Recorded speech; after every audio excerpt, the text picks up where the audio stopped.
очередь.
Дорогие друзья, So, dear guests, good morning. It's a great honor for me at the beginning of our forum to just give the statement of the Prime Minister to the guests and participants of the Moscow Financial Forum.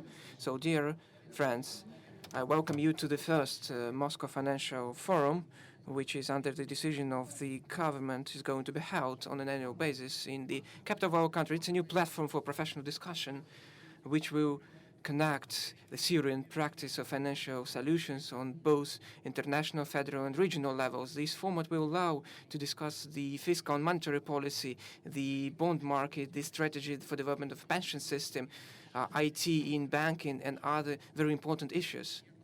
These are very relevant not only for Russia but for other countries as well. So this discussion is going to be held among national and foreign experts, authorities, academic circle. I wish you very fruitful cooperation and work out particular solutions which will be implemented in real life. So our foreign guests wish you a very good visit to Moscow, the Prime Minister of Russian Federation, Dmitry Medvedev.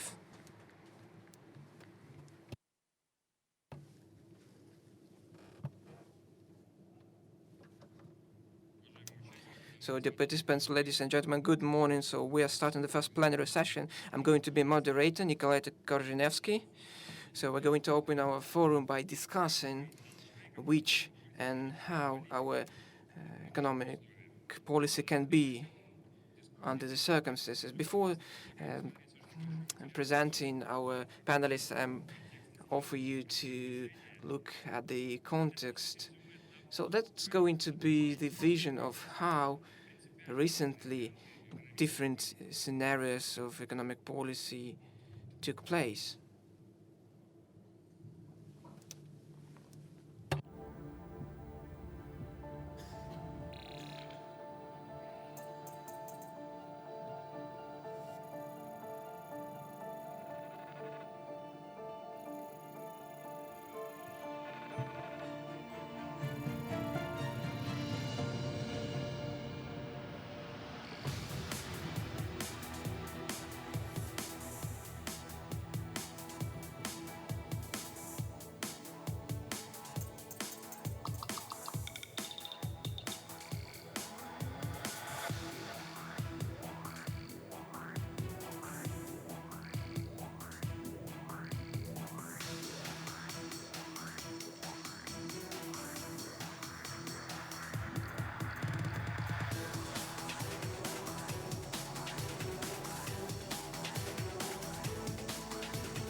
So what is to be done under such circumstances? That's the question.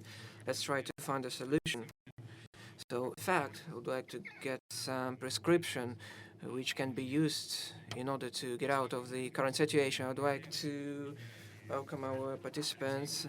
Alexei Kudrin, Foundation Chairman of the Board, Center for Strategic Research, Deputy Chair of the Economic Council under the President of the Russian Federation.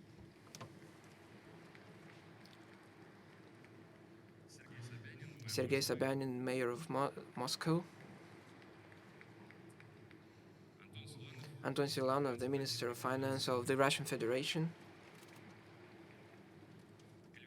Elvira Nabiulina, Governor of the Central Bank of the Russian Federation. Arkady Dvorkovich, Deputy Prime Minister of the Russian Federation. And Danil Rakish, the Governor of the National Bank of Kazakhstan. So, dear colleagues, let's get down to business. Anton Germansch, the first question to you. In the magazine, The Questions of Economics, a very academic magazine, there was an article by the Prime Minister dedicated to the economic policy.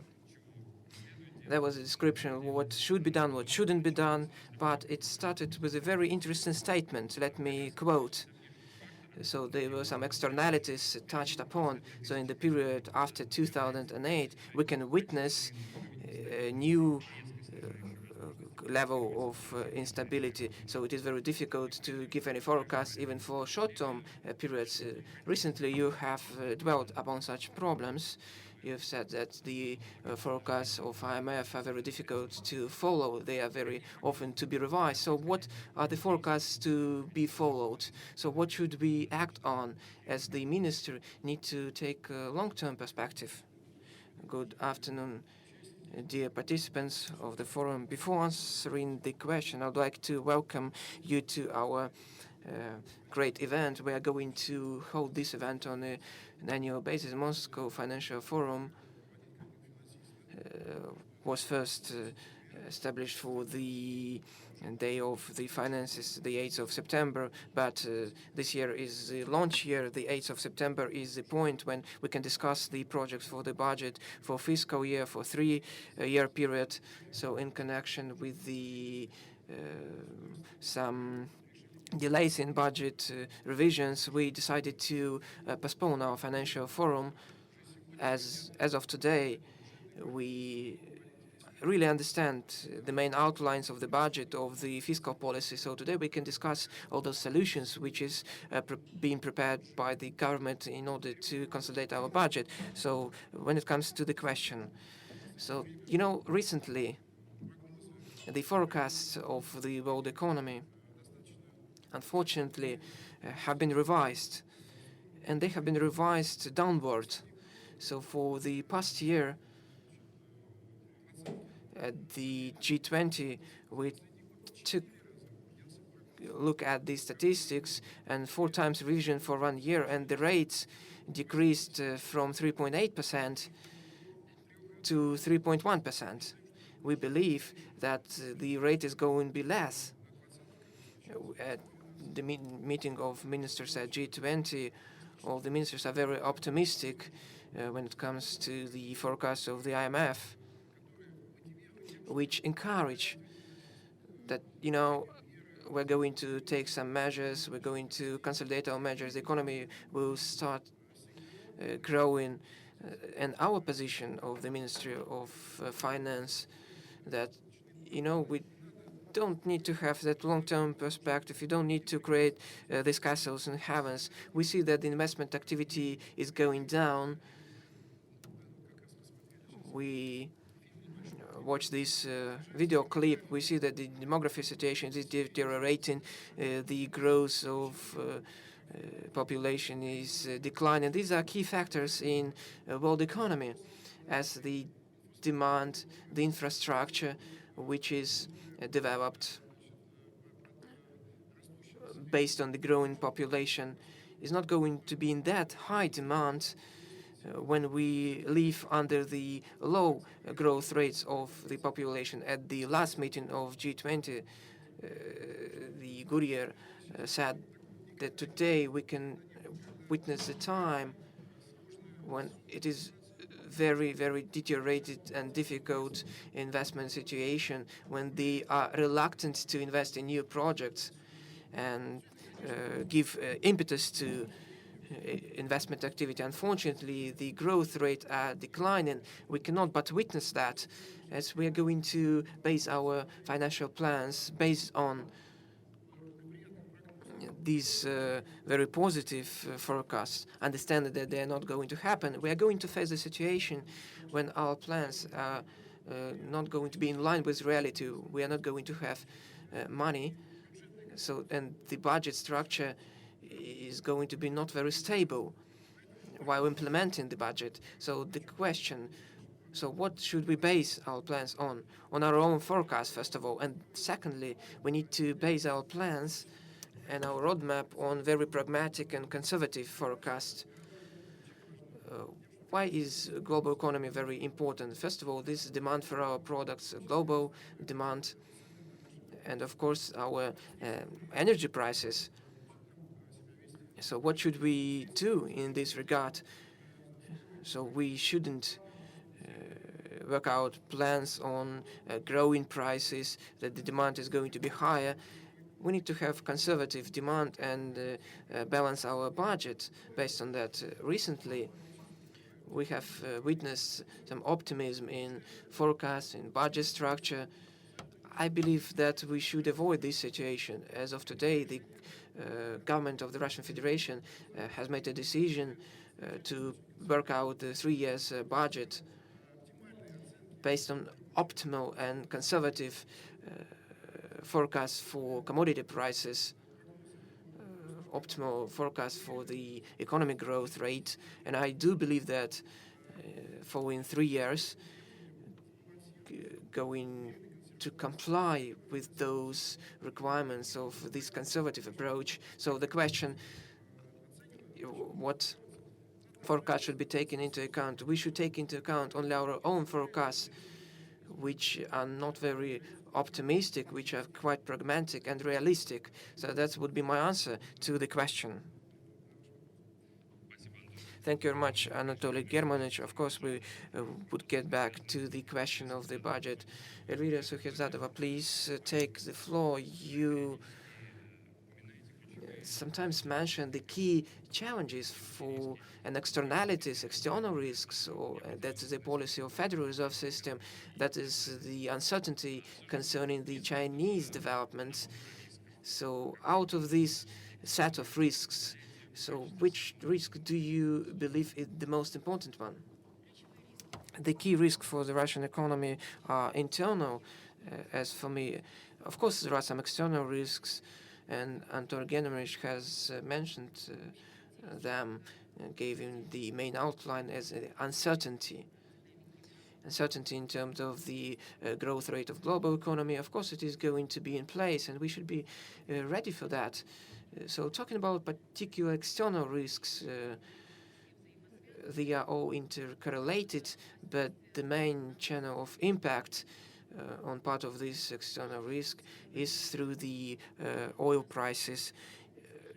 We, of course, decreasing our dependency on oil prices. The share of oil in GDP and exports is going down, but it is still considerable. So talking about the Chinese economy, it is a very important factor, as the Chinese economy has been one of the main engines of the global growth rate, and what is going on today has a negative impact on many countries and on our country, and it has an impact on oil prices, on oil commodities. So talking about our monostructure of export, we mention oil, but we do export other commodities, and I would like to mention that on many items of our exports we see oversupply and saturation of the market, and it leads to particular risks. Secondly, we see that in China the structure of economy is changing. It is becoming more service and demand oriented, so it is more less commodity intensive and it is not going to provide that high demand anymore. So the response of markets to the Chinese situation is uncertainty and vulnerability of these markets.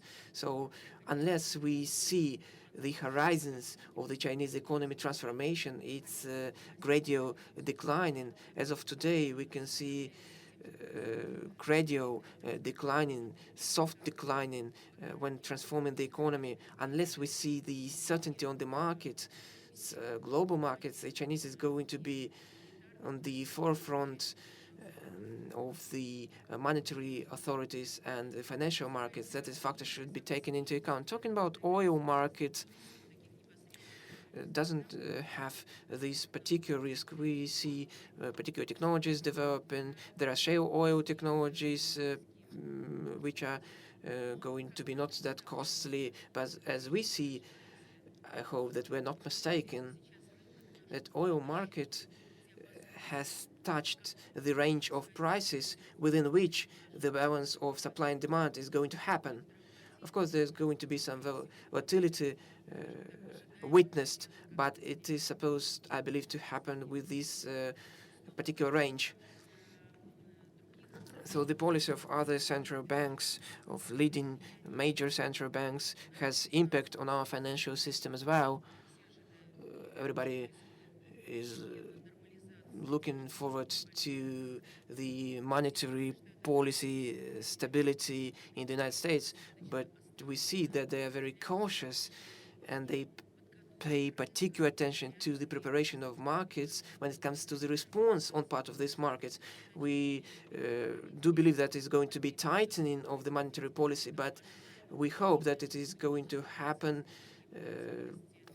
on an ordinary basis, not to provoke extra volatility on financial markets, as they are very sensitive to decision in these major countries. So the main risk which has been mentioned by Anton Germanovich, these are very low growth rate, global growth. We're open country with open economy. The share of export in GDP amounts to 30%. It is more than in China, the United States, in Brazil, but we're an open country and we do depend on the global demand. That is the factor which is going to have an impact on our country. So taking into account the global low rates of growth, we should take a lesson why it is happening. And it is happening because many countries tried to keep up with the global rate, and it didn't matter whether it was sustainable or not sustainable. The monetary easing was led to the situation when these low margin projects were invested, financial bubbles were created, and the attempt to encourage the growth leads to the so-called trap of low return on investment. And it connected not only with the monetary policy, this low efficiency and low global growth rate. It's a good lesson for our budget. So we shouldn't subsidize through budget the projects which help just to sustain the current level of efficiency. If we do help the sector of the economy in these very difficult times, we should aim at the increase in efficiency and productivity. Otherwise, we won't experience any high growth rate. Thank you very much, Ms. Nabiulina. So the central bank is somehow hinting to the Ministry of Finance. So let's dwell upon the low global growth rate in Brisbane summit in 2014 in Australia. The leaders of G20 countries set the package of 800 measures which were supposed to provide for the surge in economic growth. Then the experts of IMF calculated and estimated that in a very positive scenario, so the growth rate is going to be 2% higher than their own forecast for 2014. Today's this forecast is 10% lower. Of course, there are some factors connected with the change in dollar rate, So looking at the global economy, the volume of foreign trade, there is a currency component. Even in nominal, these volumes are going down. So what's wrong? What's wrong with the structural reforms, with the attempt to give stimulus to our economy? Thank you. I have to agree with the previous speakers because the period of successful development of the global economy that was going on until 2008, 2009 had a feature of the developed countries consuming more than saving. This was their reward. Everyone trusted them, everyone was sure of them, but it turns out that while they had this successful economic growth, they were accumulating debt. As we understand now, this debt has to be settled. Right now, there is a huge amount of debt in the world, and it is not always easy to forecast how it is going to be settled. So we have a very huge discussion about how the countries are going to settle their debts. Some of them are already in a critical situation. For example, Europe is reaching this, and the US as well. This is one serious challenge. The other challenge is the demographics. It is worse than everyone expected. This changes the forecast of the financial institutes, especially the pension funds and a number of other institutional investors. They're not coping with their duties.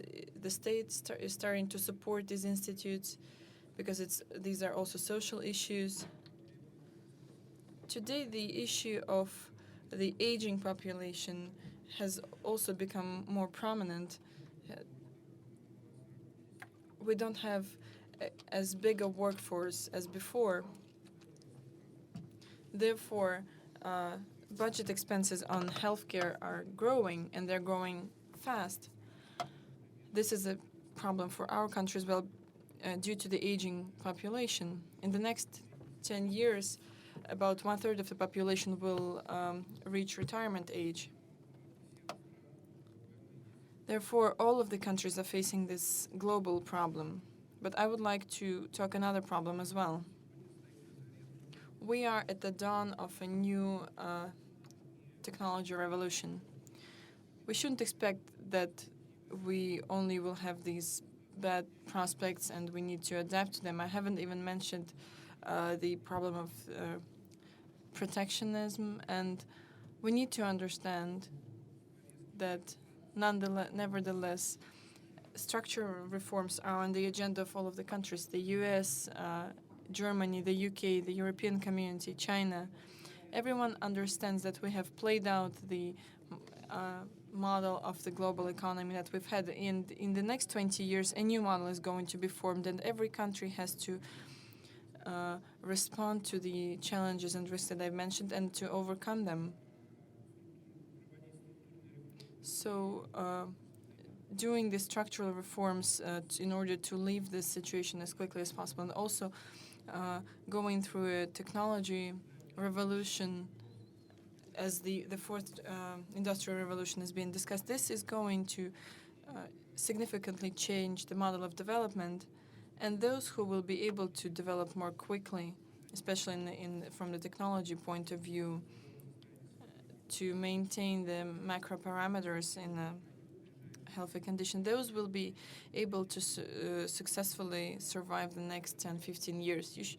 We shouldn't just hope that we will be living like everyone else does, just to expect that there will be low demand for our products. We need to enter the markets that will be growing faster and will be more successful. We shouldn't just settle. We have to be more active. Thank you. Mr. Sabanin, I would like to ask you about the following. During this period of intensive growth of the global economy, one trend was quite clear.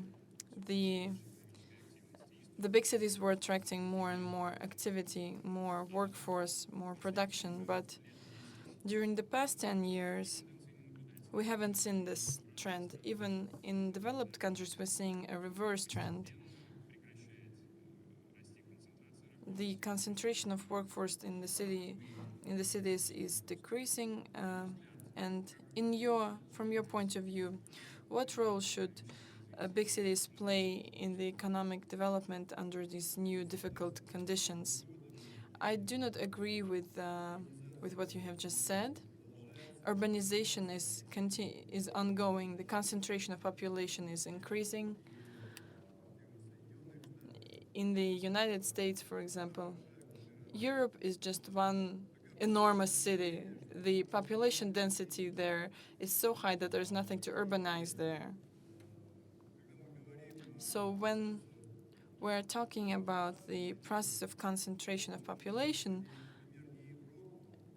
and we should use as an example not Europe but China, for example.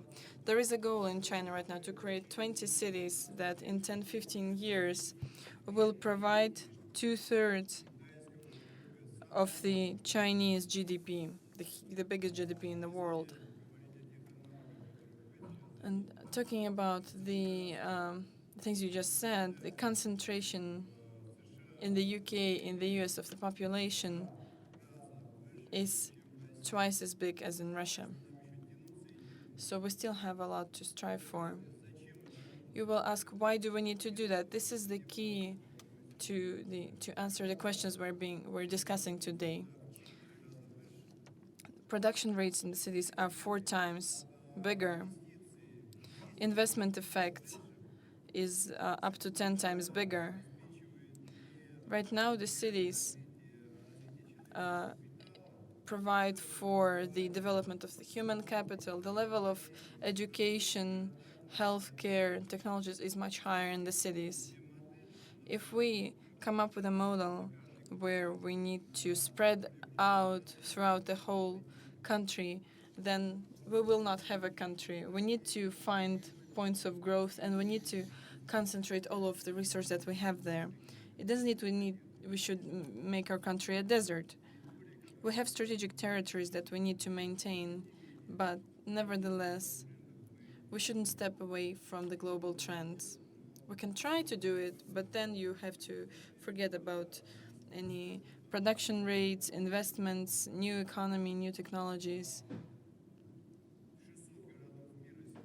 600 global cities produce half of the global GDP. In 15-20 years, they will be producing 2/3 of the global GDP. But these will be different cities than today. As I have said, these are the post-industrial cities. The new cities are concentrated on developing human capital, education, new technologies, information technologies. The capitalization of the IT companies is much higher than that of Gazprom, for example. And we should be following where the world is going. Thank you. Mr. Akishev, I would like to ask you the following question. I'd like to ask you about the regional features. Kazakhstan is a large, open economy, and a lot of it has to do with your situation on the border of Asia and Europe. So your foreign trade happens in both regions. From your point of view, what are the major global economic risks? Ms. Nabiulina was discussing Chinese economy, and do you see any other threats related to the Asian region? Thank you for your question. First of all, I would like to thank you for the invitation to participate in the forum. And in response to your question, Kazakhstan, due to its geographic location, it's a large country. It's the largest country that doesn't have sea access, but it has a rather small economy. Our geographic location is such that we are at an intersection of the interests of Russia, China. The Middle East is not very far from us as well. So this determines the structure of our international trade. Our main partners are European Union, Russia, and China. So for us, the most important risks, aside from the global trends that are currently going on between the States and the European Union and some other countries. For us, more important are the trends that are going on within our neighbors. So we have to look at the development of the global economy as well as what's going on in our partner in the countries that we work with. My colleagues have mentioned the main risks: the instability of the economic growth, the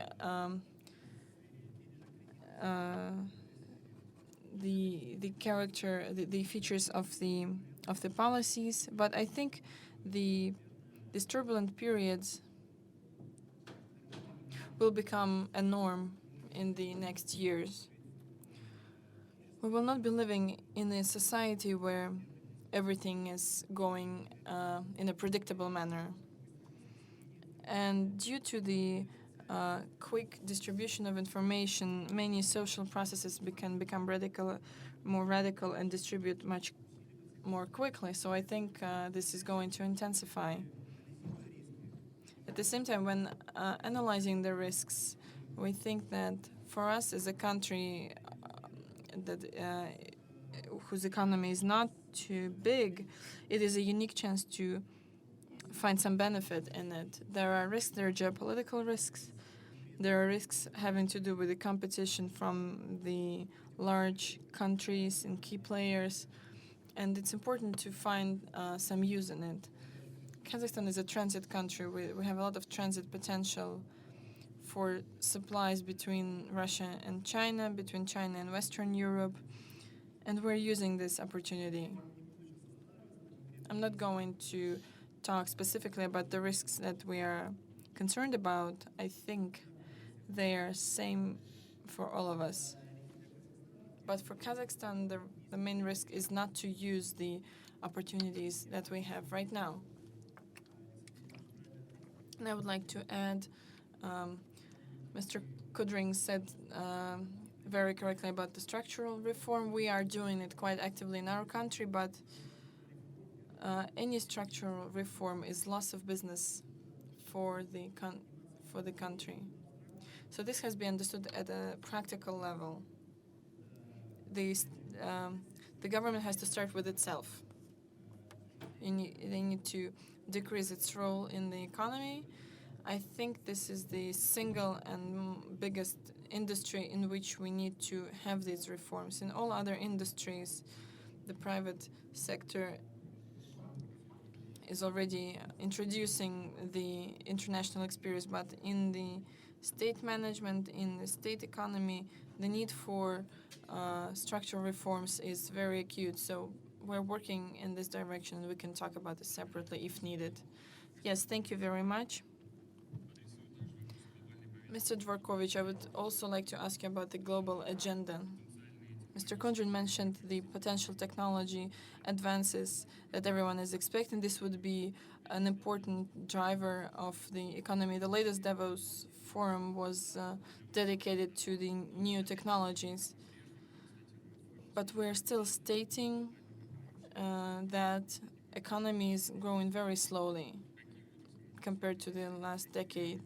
So what industries should we invest in? How can we accelerate the economic growth? Thank you. First of all, thank you for inviting me to participate in the first Moscow Financial Forum.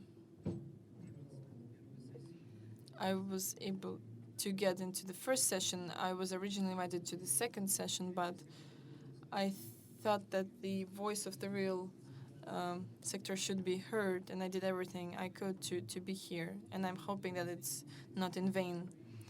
In order to join theory and practice, in the latest years, I've become more of a practitioner than just working with theories. You mentioned the IMF forecasts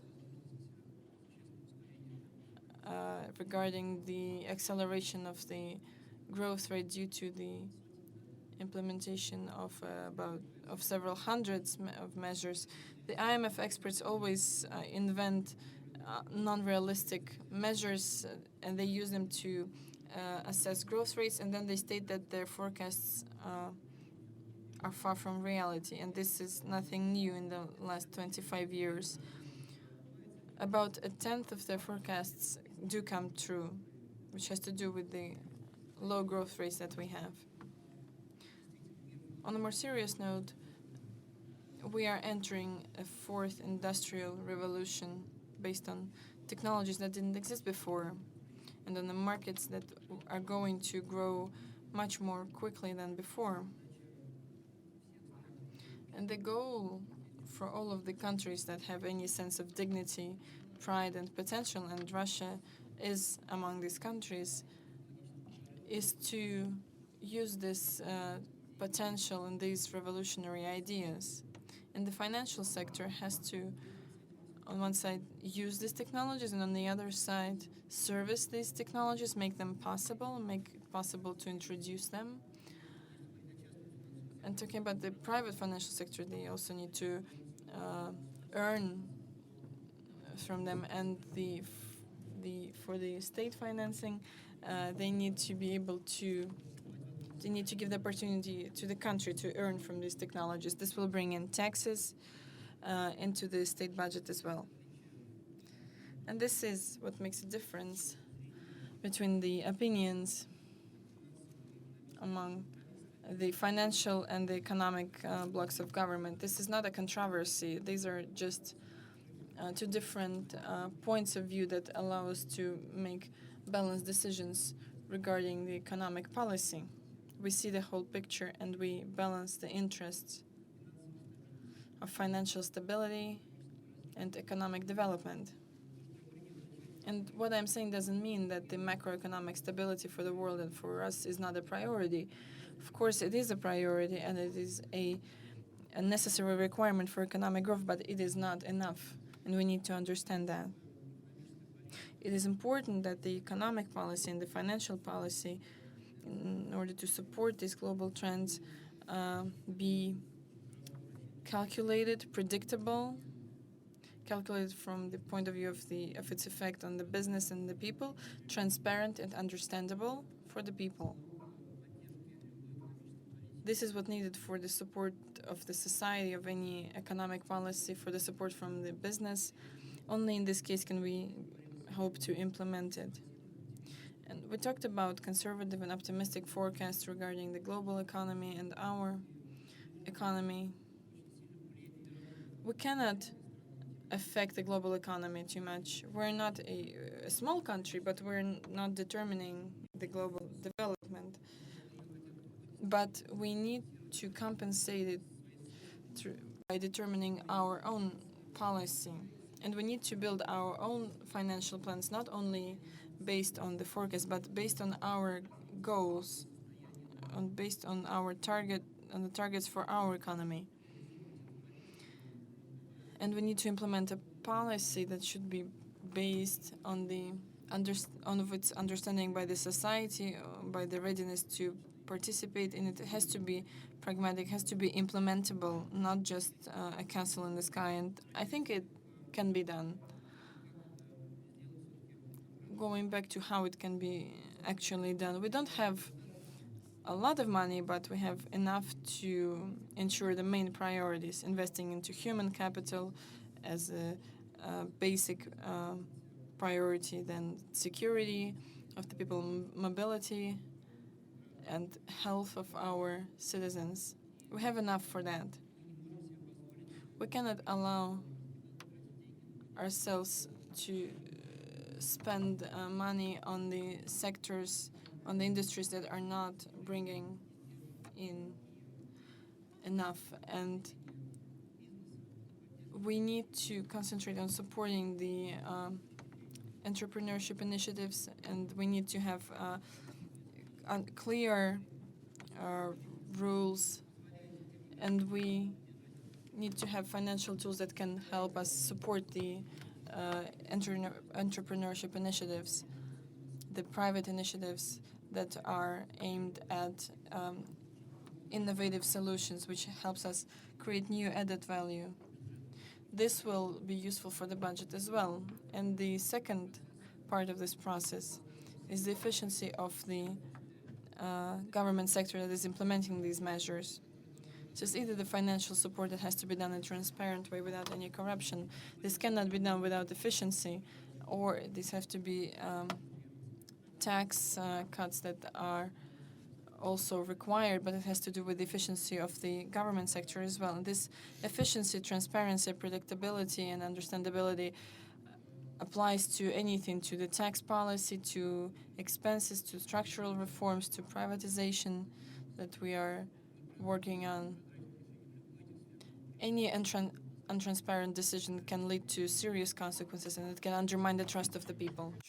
So, Arkady Vladimirovich, I know that you have some time limit, so I'm going to ask all the questions which were of interest. So let's go into practice that you have just mentioned.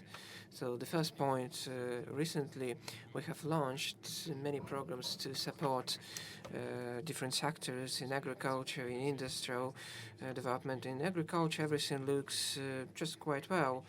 Of course, it is under sanction situation, which helps our additional demand as a consequence. And there are some programs to support the operational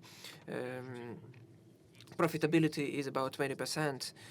So do we need to support agriculture anymore? And so what is the criteria to lift this support or reallocation of other resources in order to support other sectors based on the agricultural sector?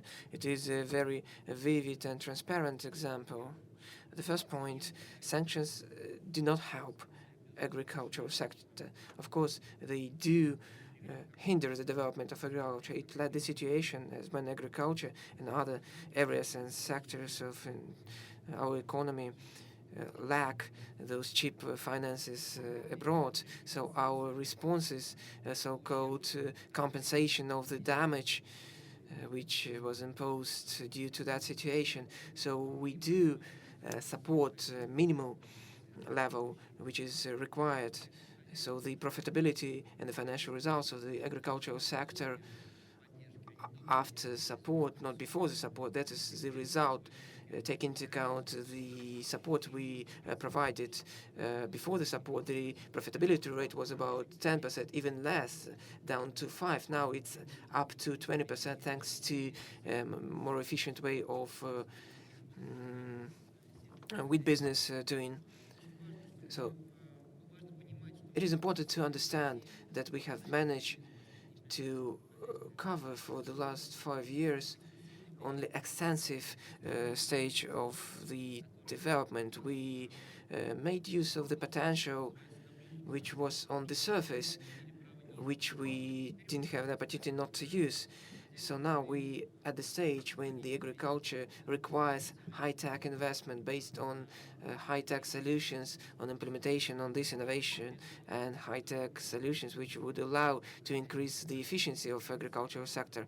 It is connected with this selection, breeding and other variables. Specialists are aware of these all variables. So we shouldn't decrease the support of agriculture, but we need to reallocate our support at these priorities, which would allow for the agricultural sector to grow on a new level. And it's the same situation for other sectors and areas of our economy.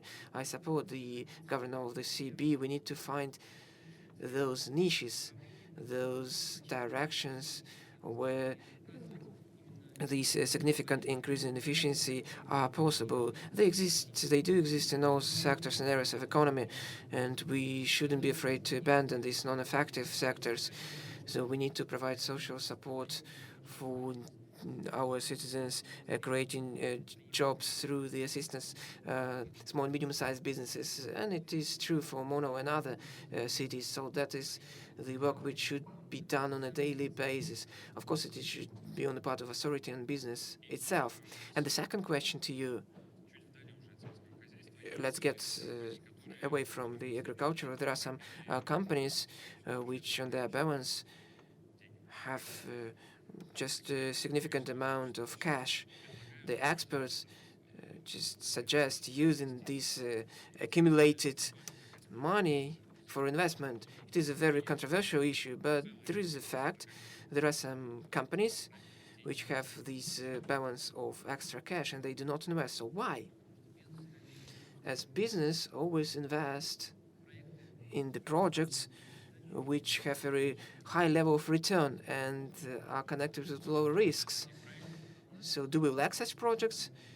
As of today, the number of these ready-to-use projects which have very high return rate and low risks, we lack these projects. There are some reasons. I'm not going to touch upon them. It doesn't mean that it is not possible. There are some projects emerging every day.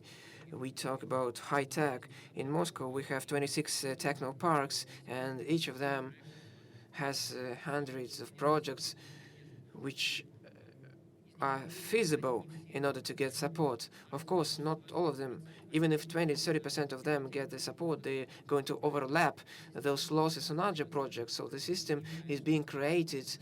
So Moscow understands in Tatarstan, Kaluga region, Samara region, they are very active in this work. So it is very important to have a set tool for the businesses to use. Now we're going to look in different opportunities. Of course, there are some pilot projects in some regards. These are corporate investment foundations which are established by companies themselves, and sometimes with the help of a Russian venture company with Rosnano. Now other financial institutes, they join money, they separate risks and investment in the projects which are mutually beneficial. These are bonds which are issued at the collateral of other finances. I see great potential in infrastructural bonds which can be covered partially by the state, where the PPP is possible, where long-term return is possible, when you don't seek just short-term return, but long-term return. So, but you need to have more reliable projects to invest in. So the separation of risk are quite clear for businesses and for the state. All these tools require very transparent and predictable fiscal conditions and playground which would allow to protect our investors. It's not going to be on a mass basis, but these things are possible. It doesn't mean that you need to take money and invest this money. You need to offer these tools which would allow to invest in these projects. Many investors and large businesses are seeking this project, even in the agricultural sector. As of today, I can witness, it's profitable. Dairy production and other projects, sometimes they try to get away from that. Sometimes they do invest, so it's very interesting. The whole process is interesting. Anton Germanovich, let me allow to give the floor to you to discuss the budget process. You've answered to the first questions, and Minister of Finance is very conservative in this approach. Now we're getting down to closer to the period when the budget is going to be offered. There is some speculation about Minfin further actions. So could you give us the main outlines of the budget structure? Yes, I can.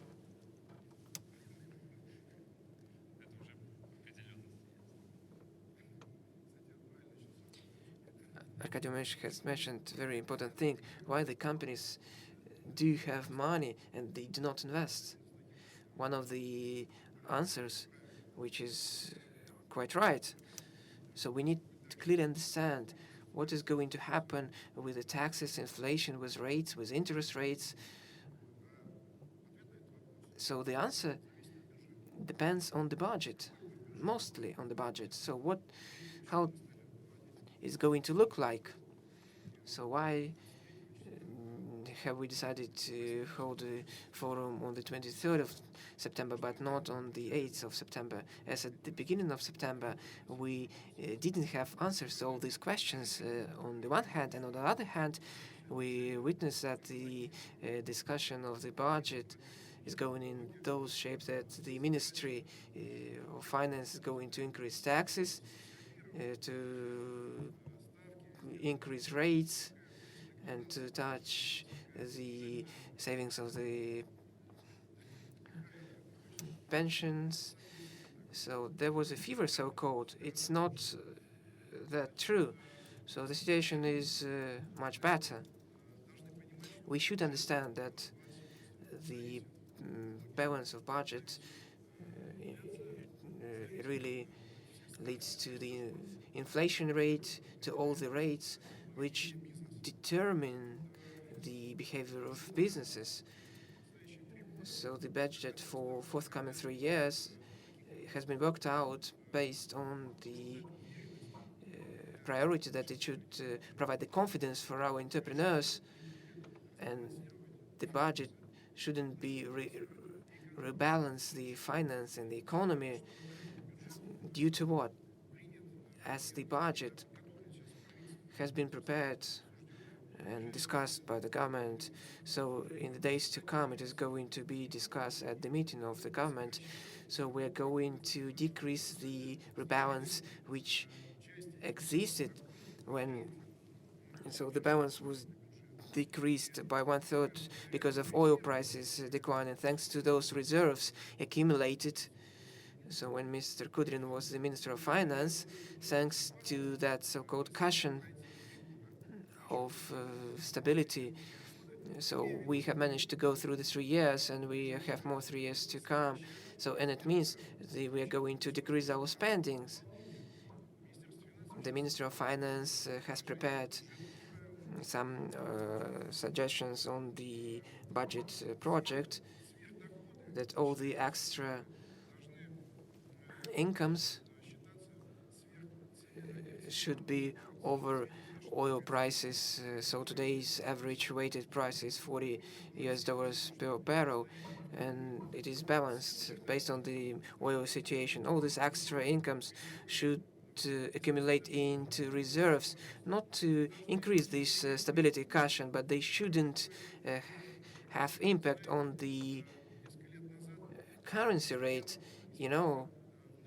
notwithstanding the nominal value. It's strengthened in real terms, regardless of the situation with inflation. It means the decrease in competitiveness of our economy. It means that we created the disbalanced approach, as the inflow of foreign currencies wasn't taken, but it has an impact on our currency. So the reallocation of this extra income into reserves is the key macroeconomic approach.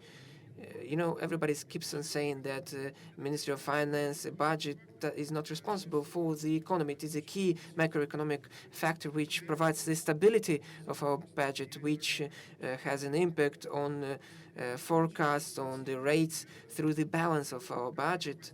We have our impact on the base preconditions of economic development and economic situation. So getting down to this 3 years budget, so we forecast the increase in the balance of our budget. So we forecast the decrease of the deficit by 1% of GDP every year to a little bit more than 1% in 2019. So what is to be done? We talk on the freeze of spending. So we suggest freezing our spendings at the current level, and all those resources and extra money which is required for the indexation, for the support of our real sector, should be relocated into these sectors based on our reserves. And rebalancing our budget, we provide for the decrease in spending of our reserves. We stabilize the volumes of our participation on the financial markets. So we do not foresee any tax increases. We do not even talk of that.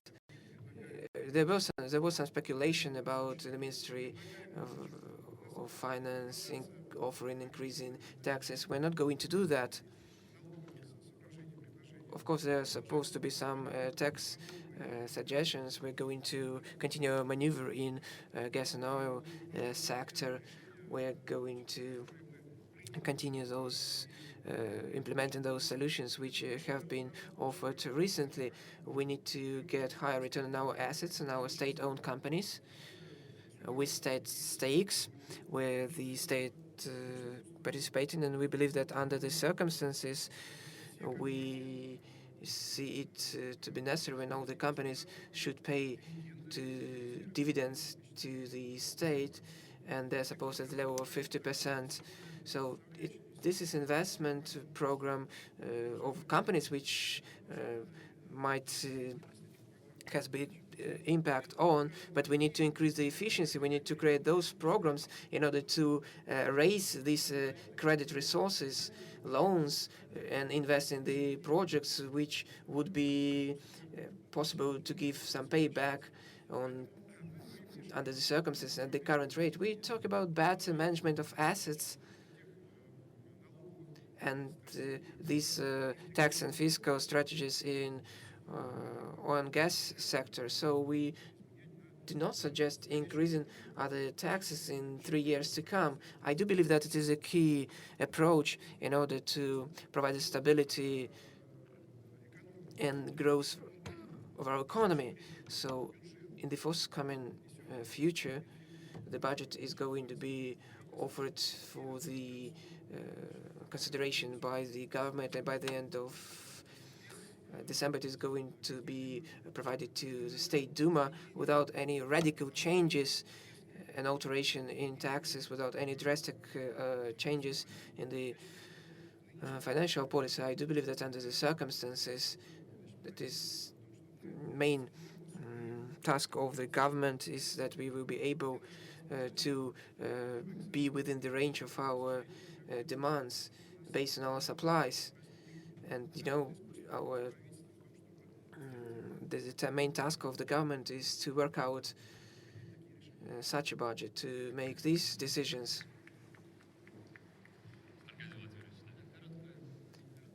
Just very brief remark. So we have decided to get back to a 3-year term budget, and it is of utmost importance. So what does it mean from our standpoint?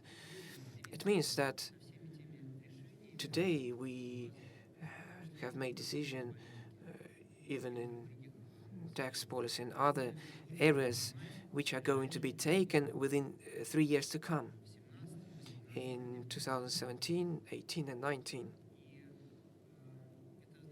And that means that we have great opportunity to create these clear and transparent conditions and terms for short and middle term. What does it mean for all the ministries? So it means that you don't need to offer new initiatives every quarter, which sometimes happens. Sometimes it happens due to the state of affairs, but we need to get rid of this. We don't need to do that. We need to have a stable level playground for the years to come, and not to get back to the discussion. So the tax and fiscal policy should be medium term and even sometimes long term. All the ideas which are being discussed should be estimated, discussed, looked into with the society, with the business community. And in the months to come, we should make those strategic decisions which are going to be implemented in new laws. But we shouldn't have new ideas in terms of the increase on tax maneuvers. So you should think about that. The Ministry of Finance has many ideas. It doesn't mean that I'm against these ideas. They are looked into thoroughly, and we do support many of these ideas, but we need to discuss them after good examination and discussion with our different colleagues who have different points of view, who look at the situation at different angle. And after that, these ideas should be taken into public. It is of utmost importance, as I have mentioned already, when it comes to the so-called fever. Yeah, it does exist, but everything is all right. Sometimes we have some huge hole amounting to 1 trillion rubles, and then we manage to work out a very balanced budget. So we shouldn't panic in this regard. And a A very important remark from Practical: 50% of state-owned companies' dividends, which, yeah, it is possible in terms of the budget. It is required, but we need to estimate what impact is going to have on investment programs, which projects are not feasible under such circumstances of dividend payouts, how to increase the investment value of the companies. Should we do something with shares of these companies? Need to have some extra additional measures in fiscal and tariff structure and tariff policy. It should be calculated very thoroughly. These decisions should be implemented, but it should be accompanied within the economic policy, but not as a separate financial decision. Mr. Dvorkovich, and in your speech and in Mr. Dvorkovich's speech, I can hear a subtle warning that there are some complex propositions that we're still going to see. Can you say whether you say that you confirm to decrease the budget, but next year you still have to borrow 3 trillions of rubles. So what is the financing strategy? And the practical aspect that interests everyone is the adding up part of the pensions. So could you please comment on that? Regarding the ideas, well, it's always better to have ideas than to not have them. We do receive a lot of proposals and in the Ministry of Finance regarding the changes to the tax legislation, but all of them are aimed at not increasing the tax burden on the business people. We see that there is a lot of pressure on a lot of load on the labor fund, and whether that is good or not for the economic growth, we have seen that we need to look at the possibility of decreasing this load by maybe switching to other sources of income for the budget. And such ideas are discussed in the ministry, but these are not ideas for today, not for this year, not for next year. This is our vision for the future, and they're aimed at improving the situation with business taxation, with improving business climate. This is what we're working on. Regarding the issue of deficit, we're still going to have a large deficit for 2017, about 3% of the GDP. We think that we cannot allow ourselves to have that for next year. What are the sources of financing for the next year? First of all, we're going to use our reserve funds. Every year we're going to decrease the use of the reserve funds. And of course we're going to enter the markets. Next year we will have a higher volume on the internal markets than in the previous year. We see that the market is ready for these volumes, and we're going to issue interesting instruments for our investors.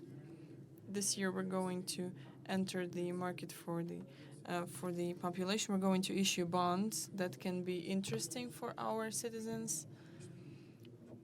Aside from the standard tools such as the deposits, the people can also invest into state bonds that can bring more income than the deposits. So we're increasing the range of our instruments, and we have also seen we have placed $1.25 billion with the demand over 70 billion, and it has been bought by the foreign investors very quickly, which means that the demand for Russian for Russian financial instruments is very high. They see our plans and they see our budget policy. They trust the actions that our government is taking. So next year we can increase our volume of participation in the foreign markets. The question is how we can correspond it to the credit and monetary policy. How can we attract outside financing without affecting the exchange rate of ruble and US dollar? We are concerned not by the amount borrowed, but by how it's going to affect the exchange rate. So regarding the pensions, for the next year, we are not planning to resume the system of the accumulation that we had 3 years ago. For the next year and for this year, together with the central bank, we're going to work and discuss the new system of voluntary accumulative pensions. We need to create all of the conditions needed so that those workers who want to have a decent pension would have the tools to invest their funds while they're working, while they have their income, so they can invest into different tools, such as the accumulative part of the pensions, or it could be the bank instruments. Some are investing their incomes into real estate and so on and so forth. We have to create the conditions for investment of the free funds into the accumulative elements that would be more interesting for the people than investments into real estate or into bank deposits. So we need to create something that will be interesting for our citizens. It has to be guaranteed. It has to have a clear understanding of how these funds will be inherited, how the funds are accumulated while the people are working, and we need to create conditions so that these funds can be spent while they're being accumulated. So it could be a pension capital that can be used when needed while it is being accumulated. And most importantly, this money has to be on the accounts of the people. This money needs to work for the worker who is participating in this system. It has to be guaranteed. And this is the system that we're going to offer in the nearest future together with the central bank. It will be offered for discussion. I think that this year and next year is when we're going to find the best scenarios for developing the accumulative part. And starting with 2018, I hope we'll be able to launch the system so it would start working and bring income for the people who participate in it. We think that creating conditions for decent pensions is for the people to do, but the government has to offer a safe and guaranteed system so that people could participate in it. Thank you very much, and we now can let Mr. Dvorkovich go. Thank you very much for participating in today's discussion. Mr. Kudrin, can I ask you one more question? A more broad question. Recently, at one of the forums, you talked about the challenges for the Russian economy, and of course the topic of pensions was mentioned there. In your opinion, which model is more suitable for the Russian economy? Something like what the Scandinavian countries have, where there are high taxes which are actively redistributed, and this is how the welfare of the people is provided for, or maybe something more of Anglo-Saxon system when the taxes are lower but the social obligations are also lesser. Thank you. I think today, whether we look at the Scandinavian or the Anglo-Saxon system, due to the nearest challenges that we're seeing and the global transformations of the economy, we will see the world switching to a more unified system. Right now, in the Scandinavian countries, there are high taxes and there is a high redistribution of income onto social subsidies. This has also become an obstacle in the way of their development. Large business is leaving these countries now, and the Anglo-Saxon system is also going through a lot of difficulties due to the lack of healthcare services and others, and it also leads to a lot of inequality, which is one of the reasons for the current challenges. Everyone wants to decrease inequality to at least a reasonable level. And talking about Russia, having created during the past 25 years the basis of the market economy, and I would like to remind you that the world recognized our economy as a market economy in their solutions for the first time in 2003-2004. So the market economy is 13 years old in Russia. I would like to remind you of this once again. And the requirements that are offered to this economy are the same as for a completely developed economy. And we have built a lot of financial institutes, and they have to be strengthened, they have to become more efficient. Our inflation is too high. The inflation determines the cost of money in the economy, and after the oil prices dropped, the budget deficit is going to be 3.7% of the GDP, maybe even 3.9%.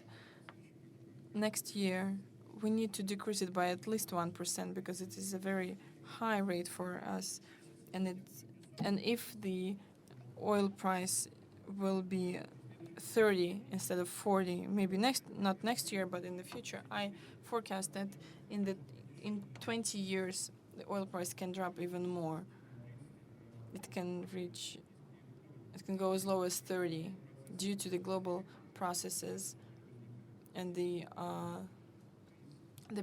offers that we see on the market, and due to the crisis in China and other challenges. So we need to be ready for that. 3 or 4% of the budget deficit is high. So here I'm talking about some things that we need to work with, and we understand that. But what have we not done over these 25 years? We have not relaunched the mechanism of technological development. Right now, we're lagging behind all of the other countries when it comes to innovations and technological advancements. In every 10-year program, we set the goal of reaching the forefront of advancements, and we never reached this goal. We have not fulfilled these goals. And when having some good examples in certain industries, these are still exceptions. Under these conditions, in the next 10 or 20 years, Russia will not be able to compete for new markets. We will not be present there. Oil will not be as interesting, and we will not be able to offer new products. Our growth rate is lower than the global one. Our economy will be shrinking. The quality of life might be dropping, and this is our biggest challenge. And this is one of the goals. I'm not listing all of the goals, but one of the goals is turning towards a more productive, more efficient economy with the building of all of these key institutes, and all of the other goals have to do with the budget, tax policy, that have to be in a very conservative way, and this will not be an obstacle to this scenario because we need our money to be cheap. Building the institutes that provide for this, first of all, it's governmental management. With the current level of management, with the level of control, we will not be able to move forward. With the current quality of transport infrastructure, we're not going to be able to advance. We need to at least double the financing of the infrastructure. Otherwise, it will not correspond to the requirements of the modern economy. Our level of scientific developments and the level of our institutes is not high enough. We need to increase financing in order to reach innovation. State-owned companies right now are more of an obstacle for development. They are not spending as much as global corporations on innovation, and they have not become innovative companies. They need to become more innovative. They have to be partly made private. From the point of view of the labor market challenge, the decrease of the working age population, and we also see a decrease of the flow of migrants. In the next 7 years, numbers are going to decrease, and this means that we need to create a bigger GDP, and the labor has to become more productive given the decrease of the population. The ministry is currently working on all of these challenges so we can really change our course here. Otherwise, we will not be able to fulfill our social goals. Given the quality of our institutes, we would not be able to recreate the Scandinavian model with the huge accumulation and huge distribution. I don't think anyone here wants that for the government to increase taxes and to redistribute them. No one here wants that. Even the Minister of Finance has just said that we need to preserve the pension funds on the private accounts of the people. Mr. Kudrin, you just mentioned basically you have mentioned the program for the key reforms that have to be executed, and I would like to ask you another question. Have any of these topics been discussed at the meeting with Mr. Medvedev, or is it too early to start discussing these topics? It is too early to start discussing them like that. We are working on determining the challenges and the goals. It is very important to determine the challenges and the goals correctly. In our governmental programs, we are solving a lot of issues. We set some noble goals before us, but it turns out that we are not concentrating the funds where we need them to be. And now we have to decrease spending. We need to determine where we have to decrease spending more in some industries and less in the others. Right now we're doing it more or less evenly, except for defense or social sector. In the past 7 years, only two parts of spending have increased: military, defense, and social sector. These are the only two parts of the budget that have increased. All of the other expenses have decreased, including healthcare, education, and so on and so forth. This will not help the country move towards more growth. So it is very important to determine the goals and priorities and what are the steps that we need to take to reach them. And only once we really start this transition, we can say that we will create new goals, new opportunities for the business overall. Everyone will understand that there will be growth, there will be interest in investing, and in any case, 85% of the new investments that are going to transform our economy, they will be private. And we have to create favorable conditions for the private sector. So the money that is being held on account, up to 13 million are currently in bank accounts and not being invested. We have not created an environment where they would feel that they can invest this money. So the obstacle here is the quality of the institute. It doesn't allow us to create this environment.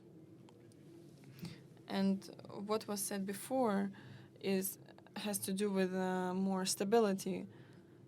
What we're currently quite good at is that we're planning to remain a country that is able to sustain itself, that is not going to go into debt that we had in the 90s, where we had, for example, 140% of GDP of the debt. And now we can allow ourselves to live with the deficit for some time and to rebuild our budget. But we need to support what the Ministry of Finances is offering. Ms. Nabilna, let me ask you a question. I get into monetary policy. It is highly connected under the circumstances with the fiscal policy. So fiscal policy is mentioned by the Central Bank of the Russian Federation on every meeting. The last meeting was very interesting. A week ago, commenting on your decision to decrease the interest rate, you stated that the dynamics of key economic indicators are not trustworthy. So what is the balance in terms of the risks for the Russian economy? On the one hand, the interest rate was declined. It means that the stagnation in the Russian economy has some impact on the CB. On the other hand, as analysts have so-called long pause, this is a long pause which is going to take place. It says that there are some risks that particularly look cautious for you in terms of budget, maybe. So could you set the priorities here? So when making decision on the interest rate, every time we try to look into the cocktail of risk which do exist in inflation expectations.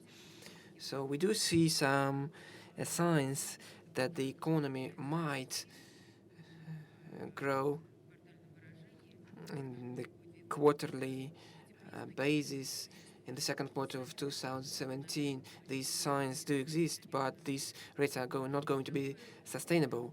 And secondly, in the years to come, if we do not conduct these structural reforms, which Mr. Kudrin has mentioned, the growth rate are not going to be very high, at maximum 1.52%. These are not the rates which would allow us to increase the living conditions and to increase our participation in the global economy. Of course, this is of utmost importance for us, the main goal for us, and we try to stick to that goal, is to decrease inflation rate to the figures which would comply and be in line with the investment type of growth. We're always asked, why 4%? As at higher than 4%, long money and sustainable decision on the part of investors in private sectors cannot exist at all. So under the conditions, we experience only short-term growth.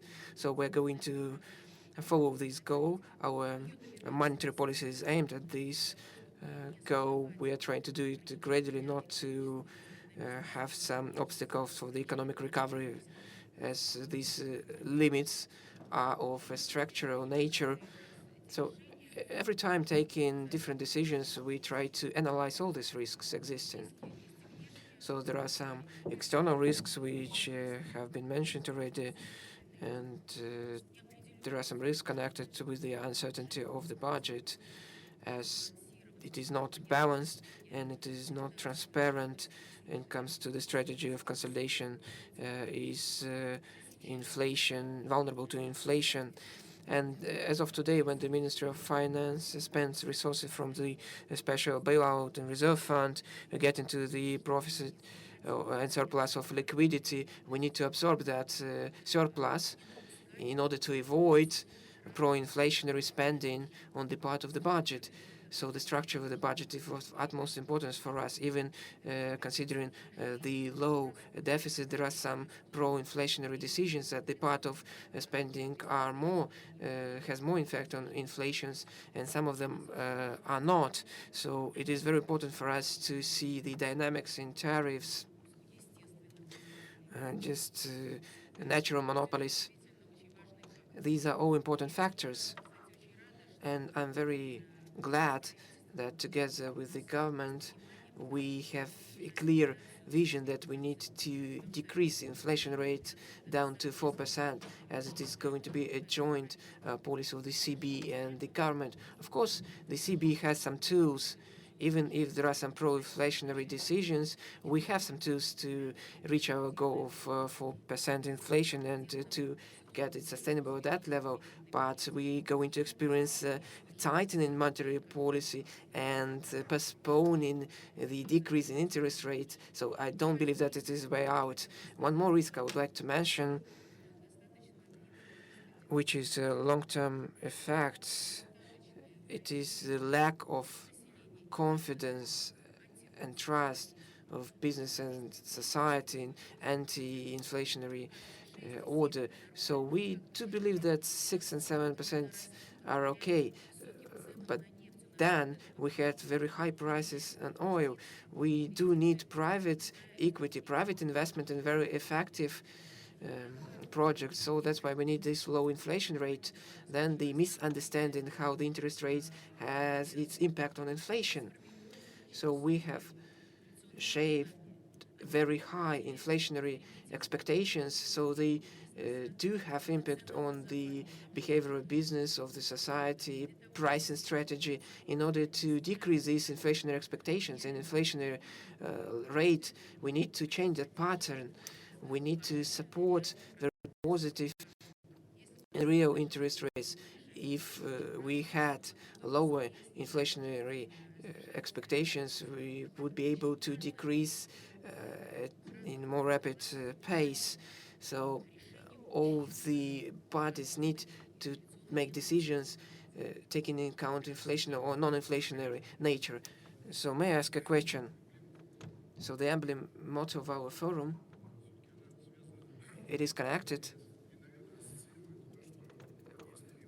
that there is a boom and bust cycle, and when you forecast the growth, so at what part of the emblem will it be possible? Could you remind me, please? I believe we are going in red. It doesn't have such a surge. I would like to have that surge. And a couple of words when it comes to the pension system. Together with the Minister of Finance, jointly, we are working out these propositions.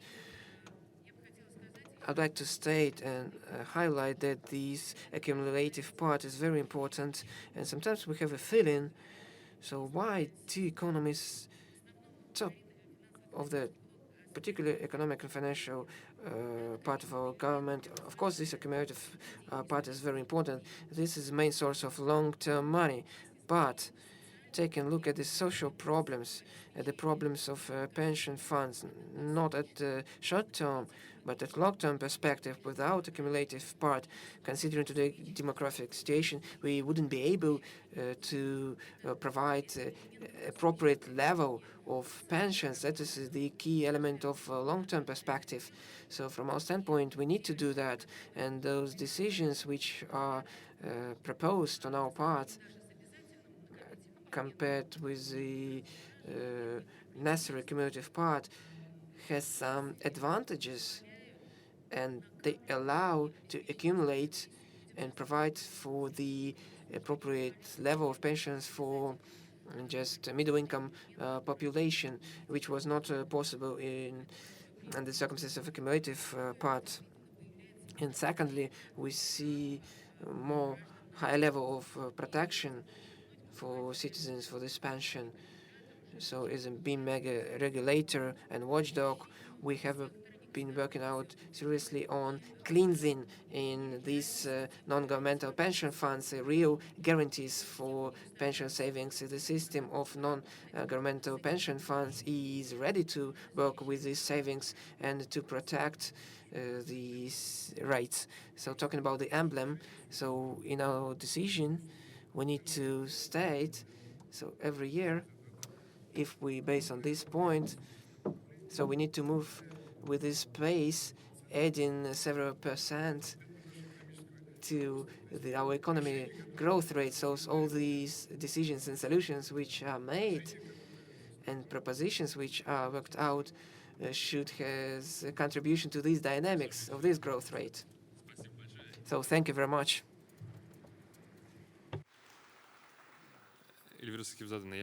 Ms. Nabiulina, so I'd like to get back. So you say that the limits on investment are not the rates. Even there are some financial limits, and among them there are no rates. Of course, there are some limits in terms of the supply and the demand for our loans. The ECB is a mega regulator. The economy feels worse than it used to be. Today in the morning, I looked at the statistics on the sufficiency of the capital. All the indicators, current indicators, are at minimum levels. The economy has stabilized. There is some growth in different areas, but the indicators for capital sufficiency are at minimum level. Does the bank have enough capital to invest in? If you don't have, where can you get it? Thank you very much for your question. A very good question. The banking system has been for 2 last years very close to extreme conditions, with very high interest risk, with very high decrease in margin, very rapid decrease in demand for loans.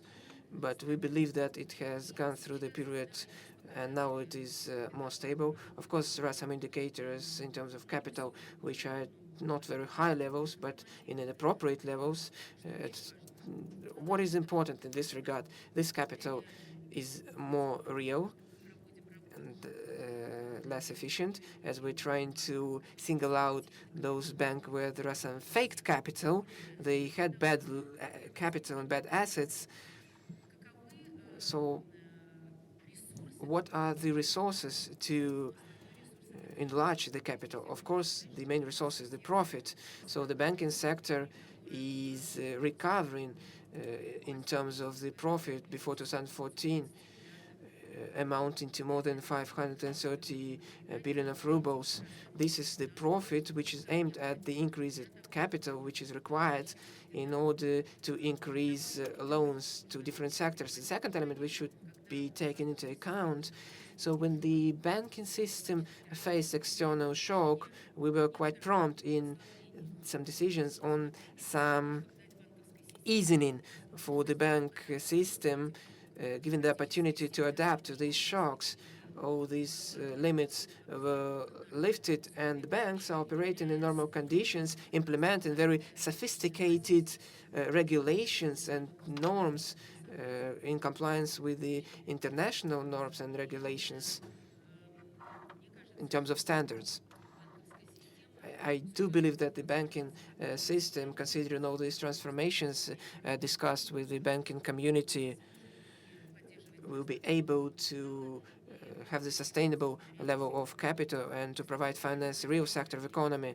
Recently, we have had assessment stress test, half-year stress test on oil prices was at level $25 per barrel in our stress test. Of course, there's going to be some deficiency in capital, but it is going to be less compared with our stress test half year ago. It means that the resistance of the flexibility of banking system is recovering. And additional capitalization on the part of Central Bank of Russia is not going to be in that huge demand. So it shows how the banking system is resistant to external shocks and externalities, and even at such a low price of oil, there's very low probability of such a price of oil. Mr. Saban, let's get back to the role of cities, the economic growth. You said that in cities we have concentration of resources. Can we have some state policy in this regard? Would it be efficient? A new policy, of course. We have many state programs. There is support of rural areas, of mono cities. There's a program of support for the Far East and the south of our country, but it won't be possible to see any reference to the support of huge cities development. There is no idea, but all the experts do say that without the development of big cities, the increase in productivity, efficiency in science, education, other areas is not possible at all. And the mainstream of development in all developed cities, in big cities, but you will not find a reference to that being a strategy for the federal government or for regional government. Moreover, if you take a look at the budget situation of capital cities and regions, you can witness that the budget structure is 2 or 3 times lower than on average in the region. It says that on the level of regions, we see considerable reallocation of resources and watering of these investment assets. It is what to be done, but that's a fact.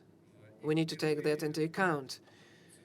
And for the first time, the Prime Minister on the development of the urban areas, it is not possible to develop the whole country. Secondly, the strategy of regional development have, for the first time, one of the priorities, the questions of further urbanization of and development of agglomerates.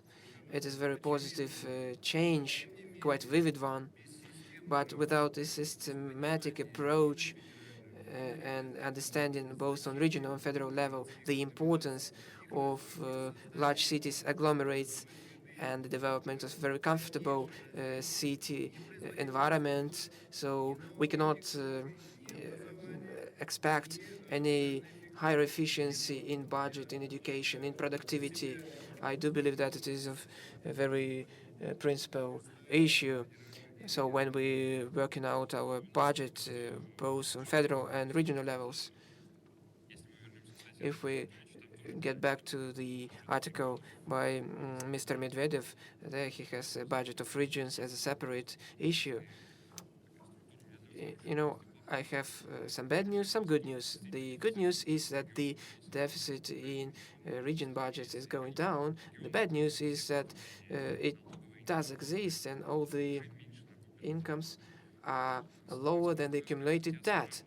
So how is this problem an outstanding one for the regions as of today?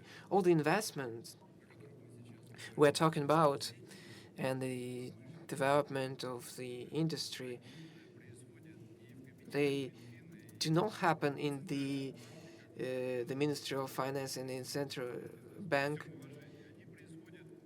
They do happen in particular cities, settlements, regions, and in rural areas. That's the place where they do happen. If the region has accumulated debt of 2.5 trillion of debt, that's the quarter of the whole budget, and more than half account for the loans of banks, the deficit is going down, but the debt is going up. I think that maybe Mr. Silanov not going to agree with that. I do believe that this year it's going to increase by 300 million. It means that the regions don't have any opportunity to develop the infrastructure. If they don't have these opportunities, nothing good is going to happen. So we see the decrease in investment level around the whole country by 3 and 4%, as in Moscow in 2014, 15, and 16. Notwithstanding the crisis, we see the increase in investment in main capital. Why does it happen? If you take a look at recent developments in Moscow, these 2 times lower increase in incomes, 6 times lower the dynamics in spendings compared with regions. As a result, we haven't increased but decreased by 3 times, even more than 3 times, the regional debt. So we have provided some resources for our investment. So our investment program is not lower compared with 2 previous years. So per each ruble, we have 2 or 3 rubles of private investment. So it is not possible to develop our territories without budget investment into infrastructure development, rescheduled payment of debt, structural reforms in budget sphere in order to decrease these spendings. The mobilization of incomes are the key factors of the region and the country itself, the whole development. You know, our country consists of regions. That is our debt. It's not the debt of particular region. Every region always looks into consolidated budget. So there is no region which plan municipal budget structure. They look into consolidated budget structure. I haven't heard about the federal level of looking into the consolidated budget. There is a federal budget, as they say, and there is regional budget in regions, and somewhere there, long far away, just the municipal budget. All the spending liabilities are generated based on federal decisions. All the playground are set by on the federal level without understanding what's going on in the country with the budget itself. It is not possible to plan any economic development. These factors should be taken into account. Thank you, Mr. Sabanin. It's not exactly like that. Of course, when we are preparing the federal budget, we are analyzing the situation in the subjects of the Russian Federation. We see that such strong budgets as Moscow, St. Petersburg, the Republic of Tatarstan,